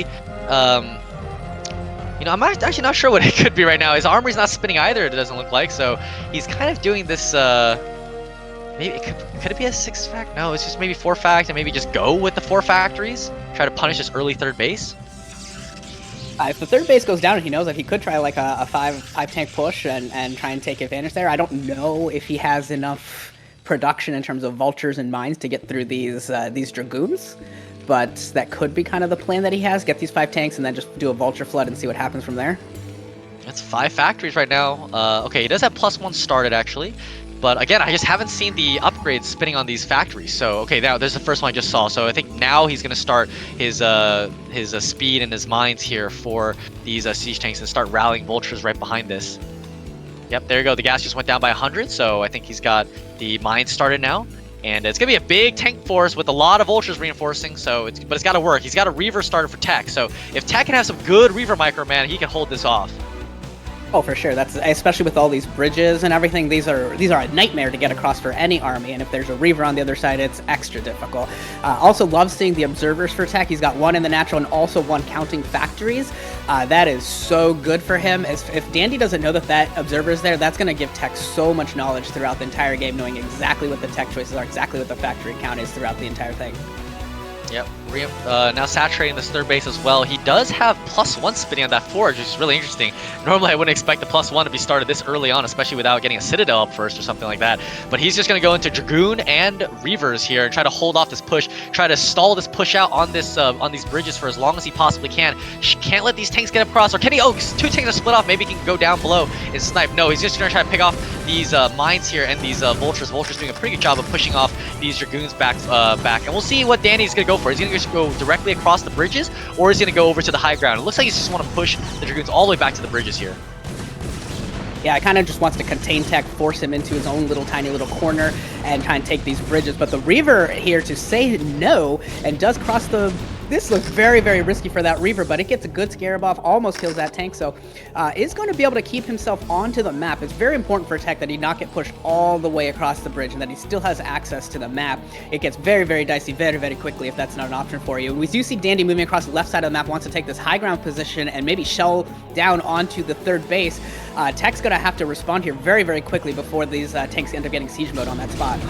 He just got shuttle speed. Shuttle's a little bit out of position right now, so the tanks are going to get a nice position here onto this high ground location. There's not much anti-air, though, here for Dandy, but the Reavers are going to be able to do quite a good job here of getting some nice splash, good, killing off the Marines there, and he's got to pick up the Reavers. Nice pickup there, and the Goons are going to try to get on top of the mines, but will the mines detonate? No, the mines are going down. Nice target firing there from Tech, and this get cleaned up really nicely done there from Tech. What a hole! What a hole with the Reavers. That was so well done by Tech. He got those first 2 scarabs off, picking off the Marine to give his shuttle all the range, and then just drops his Reavers right on top of the tank. That was really, really well done by Tech to go ahead and foil that plot. So big advantage for Tech. We see him up by like 20 supply or so, very comfortable on his 3 bases, and gonna be able to have the offensive now. Now Tech can move out onto the map and try and take the fight back to the Terran. Yeah, Terran's going to try to secure third base right now. Nice vulture there, going to be able to pick off the probe, trying to secure the 4th base. So Tech's 4th base is going to be a little bit delayed here, whereas Danny's 3rd command center has already started, probably about halfway done already. And now Danny's going to have to try to claw his way back in the game, though, because his tank count got entirely reset, lost every single one of his tanks. The nice thing is at least he managed to kill the Reavers, because those would have been really bad if they were still alive. He'd just go fly right into Danny's base and kill a bunch of SCVs there. Yeah, Dandy's committing to this attack. He's really trying to harass this third base. He's bringing in a couple more tanks, going to siege up. Should be able to pick off some SCVs or probes if he wants to, but no, because all of these Dragoons are coming in here, and I think he's just going to lose this army again. Mines coming in with the vultures, going to stop the dragoons from getting up the ramp. Just the one tank left. Shuttle coming. Oh, shit, Reaver! Reaver got hit by a mine, but luckily there's not enough anti-air, so now the Reaver's gonna be able to survive. Nice! The tanks are stacked up on each other, so they're gonna go down to the Reaver, and now this time there is a Reaver remaining, so maybe he's gonna go counterattack with this Reaver and get some economic damage done. But Dandy, again, kind of we saw this in the first series where he was kind of using these like smaller groups of units to try to get some pressure onto his Protoss opponent. Yeah, but again, loses all the tanks again. So now he's back down to just 2 tanks, maybe 4 if he got a reinforcing already. But that just keeps resetting over and over and over again. And Tech this time, like you mentioned, does have the Reaver and is going to start getting a little bit of a army value advantage there. Yeah, and especially with this massive mineral count, he's gonna be able to get so many zealots out soon with these with those gateways that he's gonna have a big explosion soon. He's got the Reavers gonna be able to pick off these vultures over here that are attacking his pylon. The one downside obviously is that Danny's gonna be able to secure his 3rd base, whereas Tech just started his 4th base. So in terms of the economy, it looks like that Tech is gonna be a little bit behind now on that front. Dandy didn't really get that much economic damage done on the flip side at the very least, so doesn't have to worry about seeing remaking probes at all, because he should have enough probes ready to saturate that 4th base once it comes up. But I really want to see if Tech can get some damage done with this Reaver and get some counter pressure onto Dandy. It looks like Danny's got some turrets up to kind of stop the kind of blatant passive harassment. If Tech wants to get some harassment in, he's going to have to really commit maybe a secondary shuttle to go with the one with the actual Reavers in it. This is a pretty solid turret ring that Dandy has, but it wouldn't be a bad idea. Dandy is pretty spread out right now, minimal tank forces, looking to taking the expansion and kind of really spread out. So when you're thinned out like that, there are options to kind of take advantage of that spread position and the lack of forces in each of the locations. Yep, and it looks like Tech is going into kind of a shuttle style here. He's got 3 shuttles now, probably going to load them up with Zealots and maybe Zealot bomb the Danny's defenses here. Now, it is going to be really difficult for him to break through, because trying to attack across those 3 bridges is like such a nightmare for Prorosses to deal with. So it looks like, yeah, he's going to come up here to this high ground location, start clearing out some of the mines. The thing is Danny could always just build like a couple supply depots below the ramp and basically just wall it off, essentially. And it's going to be so hard to kind of deal with Terrans who are going for this kind of 3-base setup, because it is just so difficult for Protoss to really punish a Terran doing this. Yeah, we see more and more turrets going up, so he is definitely worried about the shuttles. It is gonna, with this many turrets, it could get pretty difficult to actually get good shuttle bombs going off. But it looks like there are no supply depots. Yeah, Dandy doesn't want to completely block it off. He actually has some vultures here on the left side of the map that are going to try and pick off some probes as they are transferring. So if he's paying attention, but he can't, because there are shuttle dropping zealots on top of this position, and this bust from Tech, great Reaver scare from the Reaver, but it does get picked up by the tanks, and it looks like the initial tanks do go down, but there's only a few Dragoons left, so Dandy is going to hold 3 zealots getting into the mineral line, but that is going to be fairly easy to clean up. A couple more zealots going down to mines, and it looks like Dandy is going to be able to hold here. Does take a little bit of economic damage, but pretty minimal. Good hold there from Dandy. Yeah, decent hold there. The vultures are on the map though, so he's got a lot of supply that's kind of sitting out here in the middle of the map. So Tech not able to break through quite enough. Actually, the eBay over there was kind of soaking up a lot of Dragoon hits. So there was actually like about 5, like it was like 5 or 6 Dragoons back there that are targeting the eBay and not going down the ramp with the rest of the army. So actually, really good hold there from Danny overall. And Tech, again, he did take some economic damage there. Danny was kind of focusing more onto getting those probe kills rather than kind of defending as well as he could have. But in the meantime, Tech is now taking that 5th base, and that's really what he needs to be doing. He needs to try to take both corners of the map as well, spread out the Terran, force him to make a really difficult decision. And here we go. Dandy's going to try to make a counterattack here. We'll see, because Tech lost all of his shuttles. He's got 1 shuttle now remade. I don't know if he's got a Reaver or maybe some High Templar in it, but it's going to be really difficult for him to kind of hold when all of his units are in the shuttle kind of going for a counter. And if it is High Templar, there is definitely an opportunity to go for storms here. With there's virtually nothing there in defense, not even the turrets or anything. Everything's gone down with all of the army in the middle of the map. So very curious to see what's in the shuttle. What do we have? It is going to be a storm drop. Oh, the storms just came down. The SCVs have just transferred. Huge storm drop here by the High Templar. Amazing storm drop. Danny's economy now in tatters after just brand new transfer of those SCVs over, and now. Oh man, he's gonna have to be queuing up like 5 SCVs on every single command center now to try to replenish, and it's gonna be it's gonna take for him forever to get a 4th base now too. take for absolutely ever. He's not going to be able to macro out of all this. He's got so many factories, but he's not going to be able to macro out of them for a little bit now as he has to replenish all of his SCVs. And that is just a great storm drop from Tech. And taking advantage, you know, you go in there and you attack, even though it was defended by Dandy, he cleared out all of the turrets, cleared out all of the mines. Gandhi moved out into the middle of the map, and suddenly that spot completely opened up. And so the initial attack maybe wasn't super successful, but it opens up the area for the follow-up storm drop, and it was super successful. Yeah, killed off all those turrets there that are kind of trying to defend. Now, Danny's going to try to do what a lot of Terrans like to do on this map, kind of take that low ground area right outside the 4th base and be really, really degenerate with these tanks kind of shelling into that middle line. And look, so many mines there right below the ramp. So it's going to be really difficult for Tech to try to combat him right now. And I think that Tech he might have to just give up that base, honestly, unless he wants to try to go for some big, huge shuttle bombs onto these tanks and run a few zealots through those minefields. But he is in kind of a little bit of a pickle here. Danny with a nice counter punch onto this Protoss player. Yeah, curious. I definitely curious what to see what Tech wants to do here. Looks like he's going to come in here with the Zealot bombs. Going to pick up one tank and going to try and get down here, clearing through these mines with the Zealots. He's getting on top of the forward tanks, but there are more tanks behind it. There are tons of Vultures. Good storms on the Vultures, forcing them to flee a little bit here. And will Dick be able to actually save this base? The 2 tanks continuously in that spot to keep shelling the Nexus if he wants to, still survive. So Tech is most likely still going to lose this Nexus. Yeah, interestingly enough, you know, I think that maybe he can put the goons up there on the high ground. There is some mischance there from the siege tanks. He just needs to pick off those first 2 siege tanks up there at the front, and then he kind of stops the pressure that his Terran opponents got on him. But now Tech is gonna have to try to regroup and try to figure out his next game plan right now, because Dandy has done an enormous job here with this counter punch, and now Danny's gonna be looking to take his 4th base for himself right now over at that 3 o'clock position. And Tech moving out into the middle of the map, running into this huge squad of Vultures that I think wanted to go to the top right to harass that base, but they got other work to do right now, picking up High Templar. Oh, right as it dropped, didn't even get a storm up, picks up the High Templar, and that is tragic. This is not how you want to be using your Templar at all. That is a great use of your Vultures by Dandy.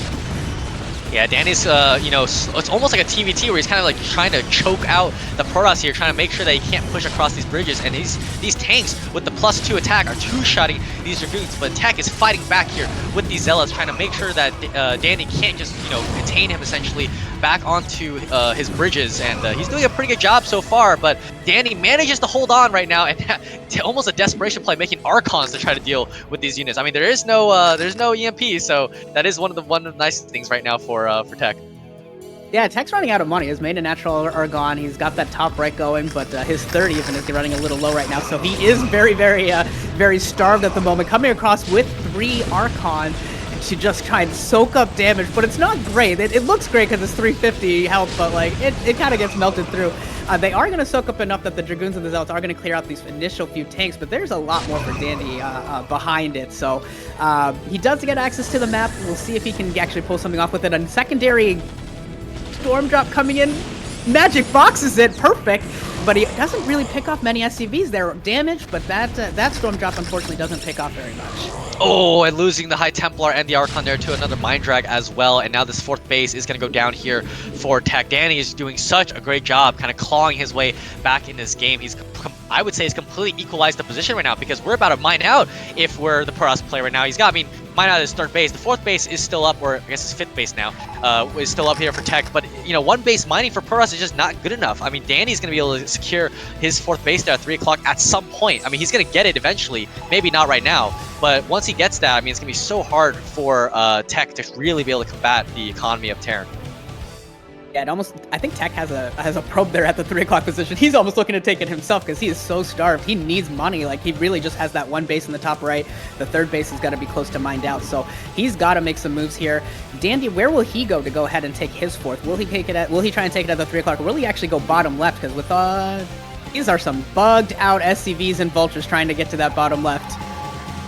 Yeah, you know, with his position, honestly, it's possible that he kind of just scoots over to this bottom left and takes it himself. Yeah, he's moving his command center over there right now.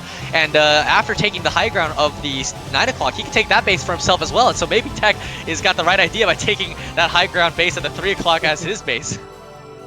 Yeah, absolutely. We do see another shuttle here on the left, and we're going to have presumably another storm drop, I assume here. Nope, he's actually reproduced a Reaver. What is this, All Snow? right. Who makes a Reaver this late in the game in PvT? Tech, that's who. So we'll see what happens here. So he's gonna at least probably gonna see this command center here. He's gonna see the vulture, so he knows that there's probably a move here for a command center in the bottom left. Opens up another option for Tech to go ahead and do some harassment. You know, there's gonna be a clumping of SCVs at a couple of bases here, so there's an opportunity there to get some harassment done now that there is a Reaver hanging around. Man, I gotta say, Dandy's kind of set up with all these siege tanks in the middle with the turrets and the mines is such a nice setup. Now the Reaver's gotta get some really nice, efficient trades here onto these tanks. No, there's gonna be too many tanks out there. Tech is gonna have to pull back, but here we go. He's gonna try to go for it. He's got maxed out, trying to take out some of the mines, it looks like, to get some space for units, but he's got nowhere to go right now. He's trying to figure out exactly how he can break through Dandy's defenses. It's gonna be like a puzzle for him to figure out exactly how he can do this. This is the most Archons I've ever seen so early in a PvT. Like, he's still producing Archons just to add that 350 shield of beef and force all of the tanks to mine through it, to chew through it. So, interesting choices there by Tech. He is coming down on the right side, looking to harass this third base again for Dandy. I don't know how much is left here to really do, but he is going to come down. He sees that there's only one tank really in defense along with some missile turrets, so they're going to have to force a lift, going to have to force all of these SCVs to evacuate. So, good move here by Tech, and see if he can actually do some damage to this army, and if he really wants to commit to this fight. Yeah, I think he's just really happy with just stopping mining here at this third base for Dandy, and he's just going to pull back, get a little bit of trades down there, but so far I think he's doing a really good job. This is exactly what he needed to do. He found kind of the weak spot there in Dandy's defenses. Dandy, you know, if he commits all of the defense to the center of the map, it means his edges are going to be a little bit more exposed, and now, unfortunately for Tech, Danny is now expanded to that bottom left, but he hasn't saturated quite well yet. Oh my god, it's going to be like a mini recall. A shuttle recall is about to happen here at the bottom left. Will Danny be ready for this? Yeah, that's a long way away to come from the center of the map too, so this could be really effective as far as taking this down. I will so curious to see what's in all of these shuttles, exactly what the split of unit is, because each shuttle can't carry that much, so curious to see what he can actually do here. Yeah, I think it's gonna be a lot of Zealots, some High Templar, and maybe just a couple of Dragoons, but it's gonna mostly be the Reaver, and the one Reaver. Yeah, the one Reaver. You're right. There's gonna be one Reaver here. So yeah, it looks like it's gonna be like a big Zealot recall, essentially, Zealot bomb right on top. And man, I'm ready to see this. He's trying to kind of draw Danny's attention away by maybe poking a little bit at the center of the map, and then he's gonna go with the shuttles. And here we go. Yep, 5 shuttles here. We're gonna see how this goes. 4-man's recall, here we go. 5 shuttles to the bottom left, gonna drop all over these tanks with the Reaver, with the 2 Templar. Gonna storm the SCV line, picking off a ton of SCVs there. All of the Zealots are going to get some work done here. He does need to focus down that tank.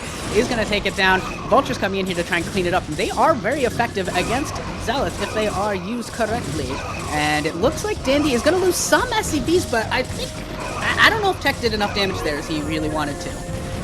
So I think it was a decent trade, maybe not the most efficient trade that Tech could have done, but I think that because Danny is basically stuck to this one last base and his economy is not really going well. I really thought Danny was going to take a 4th base much earlier. Just getting any kind of economic damage done to Dandy right now is a win for Tech, because Tech is now going to try to take that 3 o'clock position. If he can mine out that 3 o'clock as well, eventually I think he's going to be able to find a space to retake the 9 o'clock as well and break through the center of the map for Danny. But Danny's just trying really hard to secure this base. It's going to be his last mining base soon. His 3rd base is probably mining out very quickly here. And this is such a scrappy game. Like, every single bit is being fought over every inch. They're fighting over every base, and somehow Tech puts up the 3 o'clock base, and that may be the economic advantage he needs to really turn this. Dandy still has the center of the map. We do see Dragoons and some army coming down here to try and make sure that this 3 o'clock base can continue to mine. As we saw at the 9 o'clock, the tanks on the low ground just really abuse all the 3 and the 9 o'clock base. Yeah, it's interesting. Tech has basically transferred all of his probes over here to this 3 o'clock base. He wants to mine it out as quickly as possible before the tanks can really get below the high ground there and kind of start sieging. And that's exactly what Danny's going to do with this floating eBay as well. And man, these probes are going to go down really quickly at one tank. So yeah, Danny's basically trying to stall out this game and trying to make sure that he can stop Tech from mine this base. And if he can mine out that base at the bottom left, then maybe I think Danny's gonna have a chance to remax. But here we go, looks like another shuttle recall is getting ready. That is so many turrets. There's like 7 turrets down there to deal with all of this. Let's see. Come on, let's see how the poor man's recall does on round 2. This is maxed out from Tech, so if he is ready, he can drop all of this and replenish it like instantaneously. Yeah, I'm curious to see what Tech's choice is going to be here. I really think a recall is going to be necessary to try to go around. He's even got a Corsair to tank for the shuttles, and that is funny right there, man. Corsair to tank for the shuttles. Now, there's one shuttle kind of going in first right now, but no! As soon as this Corsair showed up, all the turrets went right on top of that Corsair, and now here we go. Big Zealot Bomb with Storm. Storm is doing a really good job of kind of storming those units there on the low ground, right on the ramp, but actually some pretty good defense and hold there from Danny. The turrets did enough damage there to the shuttles, and I think not every unit dropped out there. They kind of all got cleaned up by the vultures, so that was a huge win there from Dandy. Tech supply dropping from max to 160 and still not mining from this 3 o'clock base anymore. And the scrappy game continues. It's so hard to call. Each fight is so close.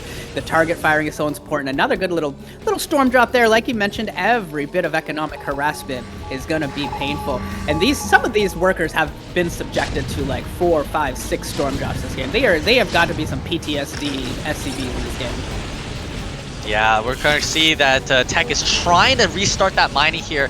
Does a reasonable job of cleaning out this area, but again, losing so many units, man.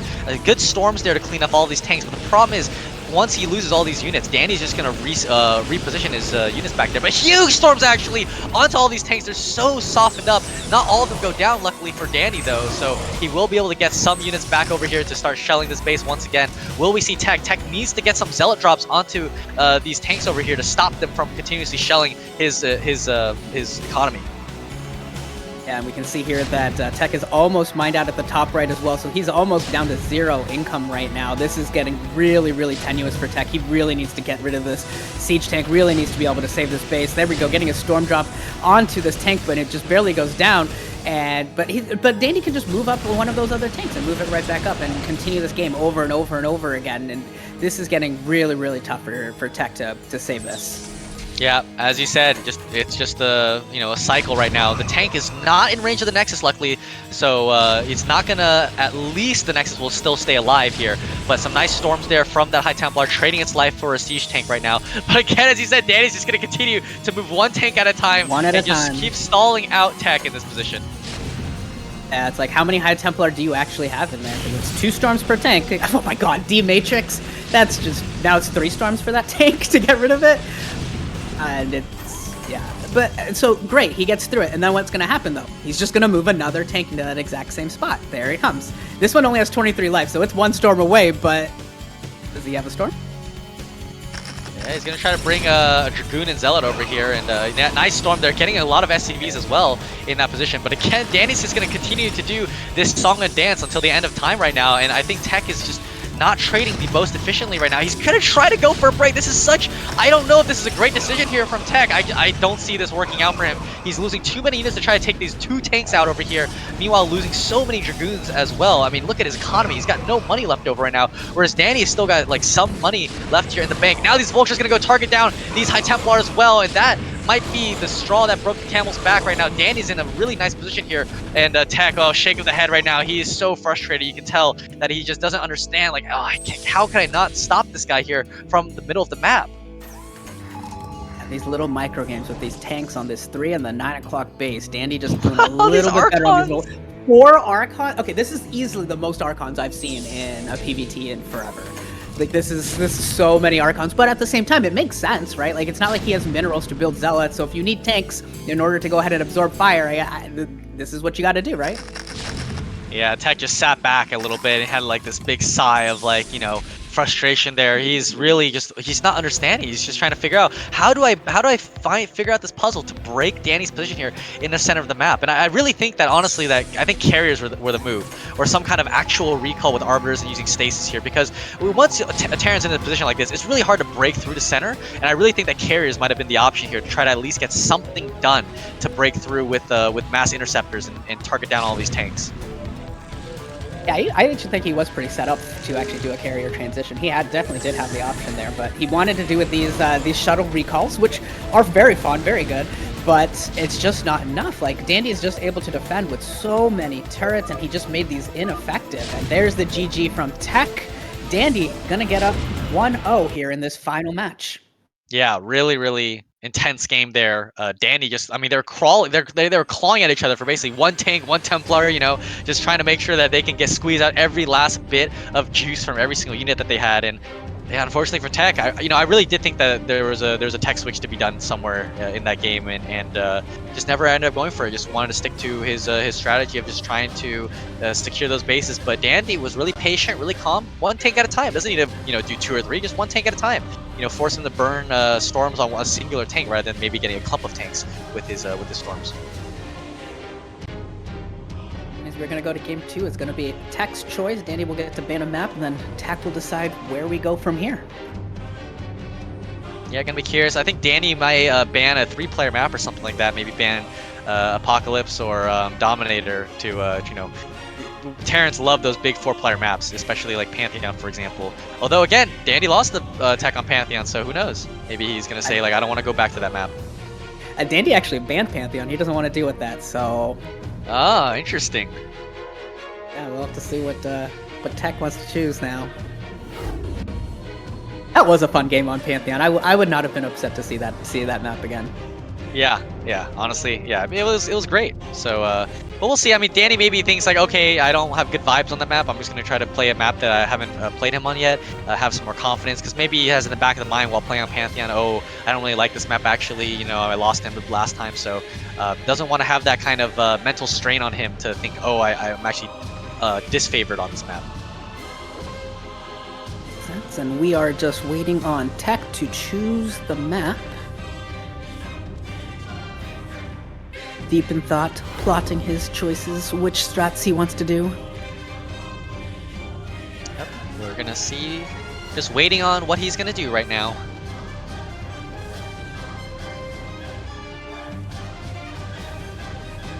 I'd probably choose something like Dominator if I were him. Looks like he's going to go Radion, so he is still going to pick a big old map, and we're going to go on to Radion. Yeah, interesting to go to Radion.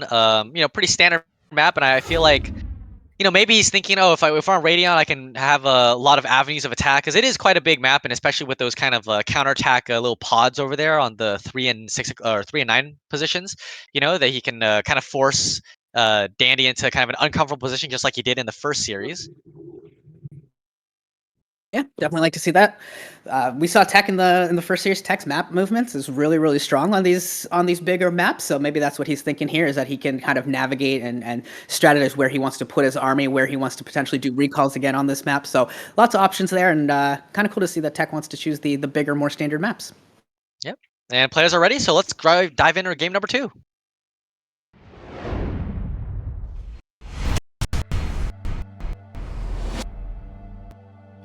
Alrighty, going to game number 2 of this final matchup on Radion. Spawning down here at the bottom right-hand position as the blue Protoss is going to be Tech.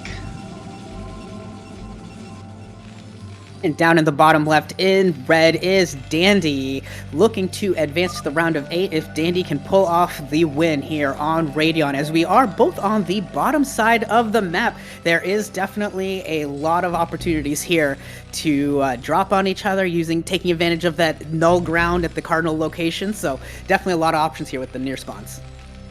Yeah, gonna be interesting to see if Tech is gonna go for maybe like a Reaver build or something like that, because again, you can fly very quickly over to the natural of your opponent there, but on the flip side, maybe we'll see Dandy open up with some kind of like a big aggressive build, maybe Fact CC Fact, especially with these close spawns is gonna be a really interesting choice there, and maybe even Zealot First from Tech. I mean, I wouldn't mind seeing a Zealot First on this map, just run it over and get some damage down onto your opponent. It worked before, so why not do it again? If Dandy wants to cheat too hard, if Dandy gets a little too confident in this game too, and wants to try and cut some corners, then hey, take your free win, right? If he wants to cut too many corners and Zealots can out micro Marines, take your win. Yeah, absolutely. Well, we're gonna have to see what they develop into right now, and Dandy is moving that SCV over to put down that sort of Ford Rax, and we'll see if this time if he's gonna go for the 1 Rax FE, and 12 next from Tech. Here we go. And let's see if how quickly Dandy can scout it, because Dandy has been doing the bunker rushes whenever he sees this. So scout coming out from Dandy. Which direction is it gonna go? I think he's gonna go close position here with the scout. He's gonna get the first scout here. This is what I predict. And oh man, it looks like he's going close scout. Yes, he is. And Tech is going the wrong way. So Dandy is going to be very, very happy as he sees this Nexus going up. He's going to be able to do his, presumably, another bunker rush. Yep. And Tech doing the cross spawn here. He does see the SCV already get into the base, sees that he's sees everything right now for him. He's a little shake of the head, saying, wow, I can't believe he got the first scout off on me right now. And he's going to go cross map. See, it's not a cross spawn here for Terran. And Dandy actually threw down a late gas, so he's going to go into, try to be aggressive now with this style. And we're going to see if Tech is going to go for Forge or for a second gateway here. He's going to have to throw something down because it's going to be a really close bunker rush. But SCVs are being pulled. We see it on the minimap. Here we go. Hami's going to pull. Looks like it's just the 6 SCVs this time. And the Marines are strolling across. Let's see if he can pull this off. Does he go with the back bunker or does he go with the near bunker since we do have near spawns? Yeah, I mean, Dandy has been showing that he likes to go for the back bunker, and I think that's probably what he's going to end up doing. He's got Marines rallied as well, and I don't think Tech knows this yet. I mean, when the SCV leaves, it's a little concerning and be like, what are you doing with that SCV? And yeah, Tech is going to have to start pulling probes. Yeah, it's going to be a back bunker here, but it's a really nice position here in the bunker to try to wall off with the eggs, basically, and nice SCV micro so far here from Dandy. And it looks like Tech is just considering just letting the Nexus die. Yeah, he only pulled 3 probes even for it, so I think he's just going to let it die.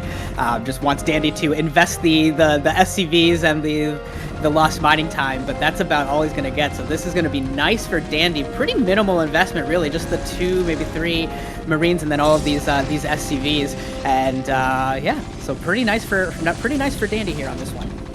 Yep, the Zealot is going to get out, maybe do a little bit of countering, but we see Dandy is, like last time, pulling the SCVs back to go back to mining. Yeah, as we said before, Tech didn't lose many probes there, but it is going to have to, unfortunately, lose the Nexus, which you got basically 0 investment out of. Try to make a probe out of it. I don't know if the probe is going to be able to survive getting back up that ramp.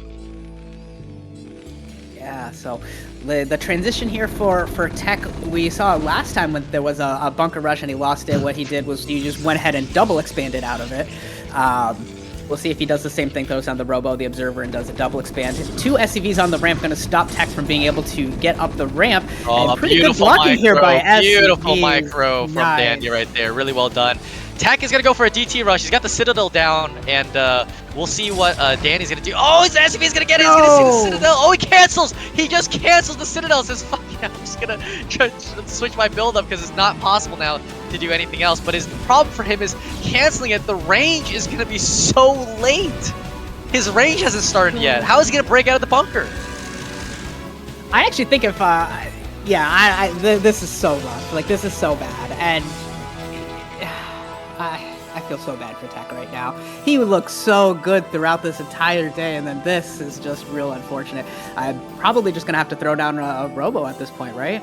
Yeah, he threw down a Robo, and just unlucky, just didn't block the ramp. He's going to do a run-by with these goons at the very least and try to get some counter pressure down onto Dandy, but Dandy's got an eBay up already as well. I mean, Factory's been is a little late. But he should have a tank out in time to try to push away these Dragoons. So we'll see. Maybe Tech can turn to Bisu with these goons and maybe get something done. That tank is going to be pretty light. He could use a bunker here at home, Dandy could, because these 3 Dragoons are going to get some work done. Oh, he tried to land the racks, but no, the Zealot and 3 goons are going to get up here. Quite a bit of damage here. Yeah, Danny's got to pull SCVs here, so there is a little bit of counterplay coming out here from Tech, and Danny's got to basically rethink a little bit. I mean, it'd be really bad if he had to cancel that command center, which he might have to do, actually. He might. This is going to be close. He's going to have to do it. Yeah, that's he's going to have to cancel. Tech's back in this game, I think. he had to cancel. We're right back in it. Dandy, build a bunker. Like, build a bunker. And then these Dragoons can't walk by. Like, build a bunker, man. Like, I know you wanted to land your rack, but just build the bunker. It's 75 minerals. He's going to try to muscle his way up here with the 1 Zealot, but no, never mind. The high ground with the 3 Marines in the tank is just too much DPS for him to handle, but he's done a really good job here. Tech is fighting, refuses to die, refuses to give up here.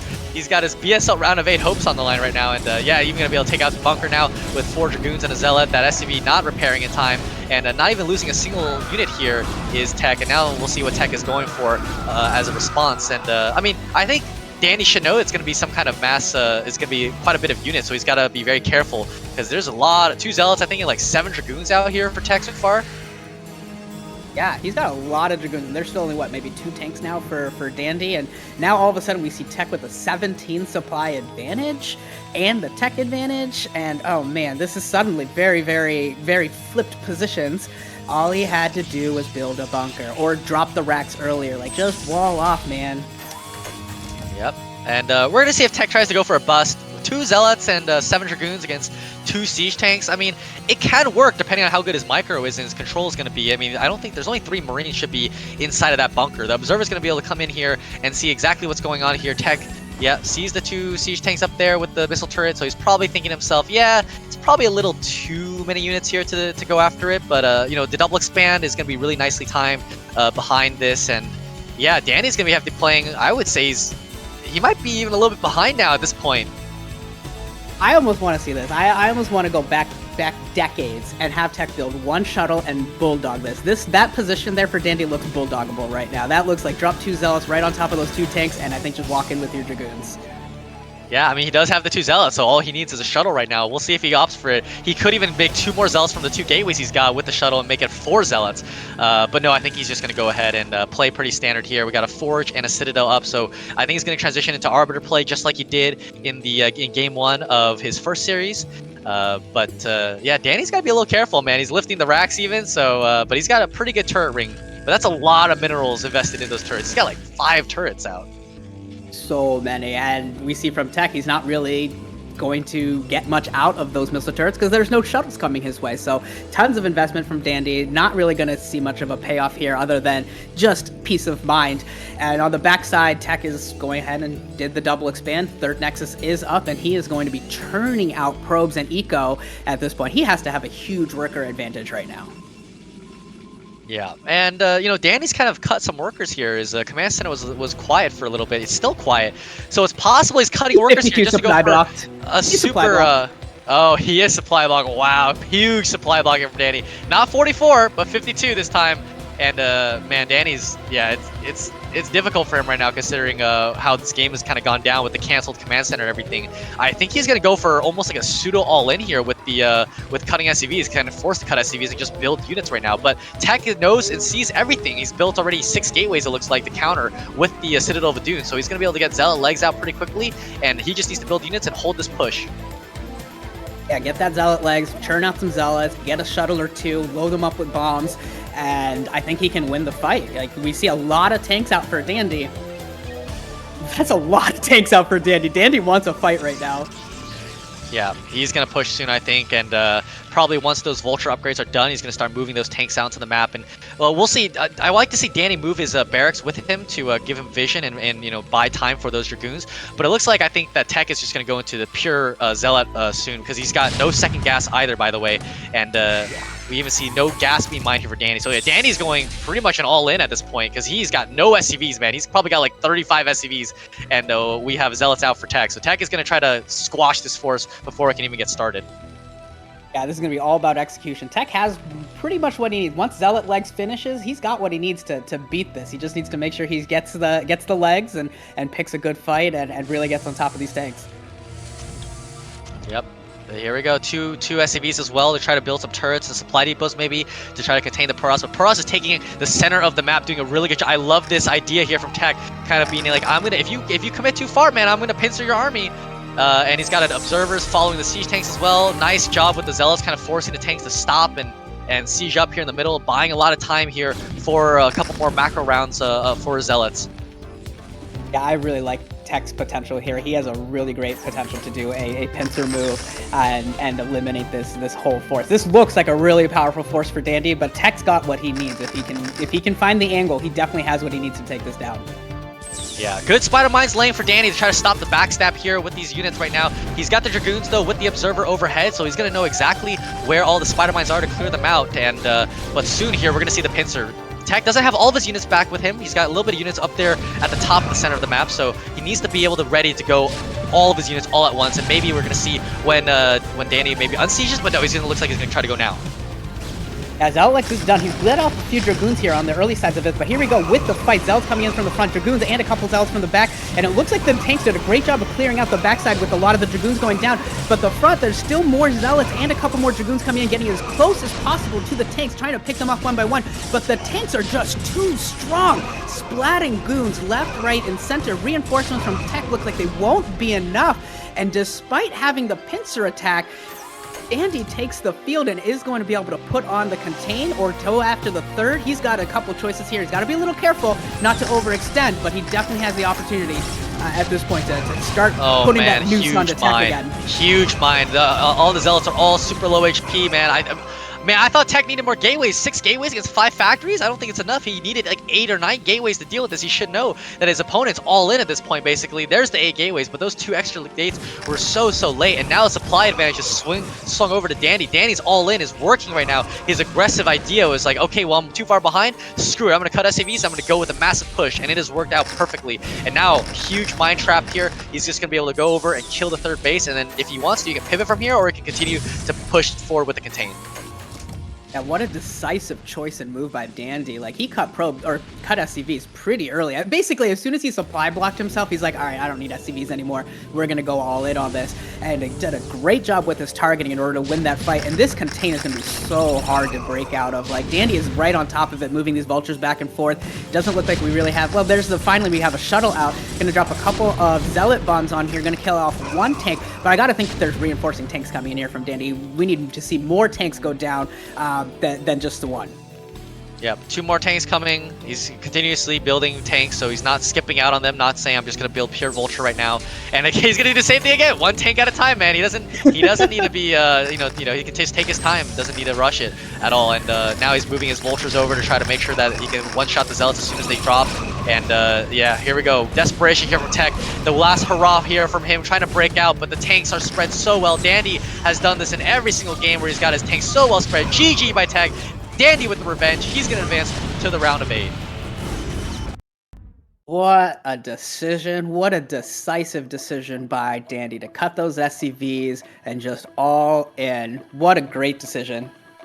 Yeah, really, really good decision from him. And, Tech, man, he saw it coming. I think he just needed to build a couple more gateways. Just build up to 8, build up to 9, build up to 10. And he thought he could hold off with 6 gateways. And, yeah, I mean, I think he had a right idea, but that was really good spider line laying from Dandy, and I think he just played that fight super well. So, great series of matches here today. I think we had a long, circuitous, kind of very, very exciting series of games. But I think the 2 favorites, Zhanhun and Dandy, did end up advancing here out of Group C. Yep, gotta agree with that. Dandy probably was sweating a little bit after losing to Tech 2-0 in the first match, but came back from losers, beat Tarson in a very good series, and then got his revenge on Tech in this series. And felt like what is it? It was swapped around this time around, where Dandy kind of had a lot of control over Tech and made all the right decisions, whereas Tech in the first series had all the right decisions. So well played from Zhanhun and Dandy, and it's gonna be really exciting to see them. Dandy making it back to the round of 8, Zhanhun once again in the round of 8. So so I think 2 very well-deserving players, and hopefully we see more of Tarson and Tech in the future as well for BSL. I think they played very well as well. Hopefully we'll continue to see them advance up the ladder. 100%. They were both really fun to watch, Tarson and Tech, both of them. Really fun to watch, really exciting games. Yeah, actually, all of the games, all of the series here today were really fun. I'm really happy to see this set of games today. Yeah. I think that's... Yeah, I think that'll be the end of this cast. We're gonna give some shout outs and thanks to all Patreons. Thanks for all our sponsors, by the way, Esports Fun, Liquid Nazgul, and Liquid Steve up there, as we can see, really awesome people. And thanks for our BSL19 goal supporters, everyone up there. Man, that's a lot of people. I don't know if I'm gonna go through the whole list, but I'll try my best. CRVT, Dragon, Manum. That name, how do I pronounce that name? Include. Okay, from 200 to 20 right now, we got Surtech, Jaziri, Pancakes Guy, LML, obviously. Oh, Andrew down there on Wolf of Wall Street, My Fleeting Dream, thank you. Stricker, obviously always, good to see you supporting Tim and Tupac.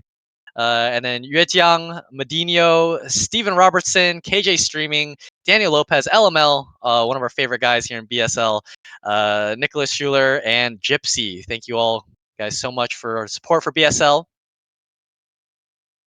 Yeah, thank you so much, everyone. This was a lot of fun. I hope you guys all enjoyed the games and the cast here today. And I think we will be back. Well, I will not be here, but we will have more games for you at BSL tomorrow. Yeah, I'll be Big casting tomorrow with MadiNho, same time, and we'll be having a really exciting group. Group A here, Bonneth, and then some North Americans over here, Dragon and Sterling. So that'll be really cool for me to see. And then DMX again, a lot of Protosses in this group. Going to see a lot of PvP and Sterling, the lone USA Terran in this group. So I'll have a little bit of bias there. I got a root for my North American buddy Sterling, but Bonneth is obviously one of the best foreign players here in the entire StarCraft scene. So he's going to be a tough one to take down. So I think that's it for us today. Deja Vu, any last parting words for everybody? No, just thanks everyone. I think this was one of the more exciting games. Having watched most of BSL, this is one of the more exciting groups that we've seen. So I hope you guys all enjoyed some very, very fun, clawy, scrappy games here today. Yep, it was great. Thanks so much again for viewing, all your support as well for making BSL happen. And I think we'll be seeing you. I'll be seeing you guys tomorrow. So hopefully everyone tunes in again tomorrow for some more StarCraft, for some more awesome games. Mother is the name of the dance.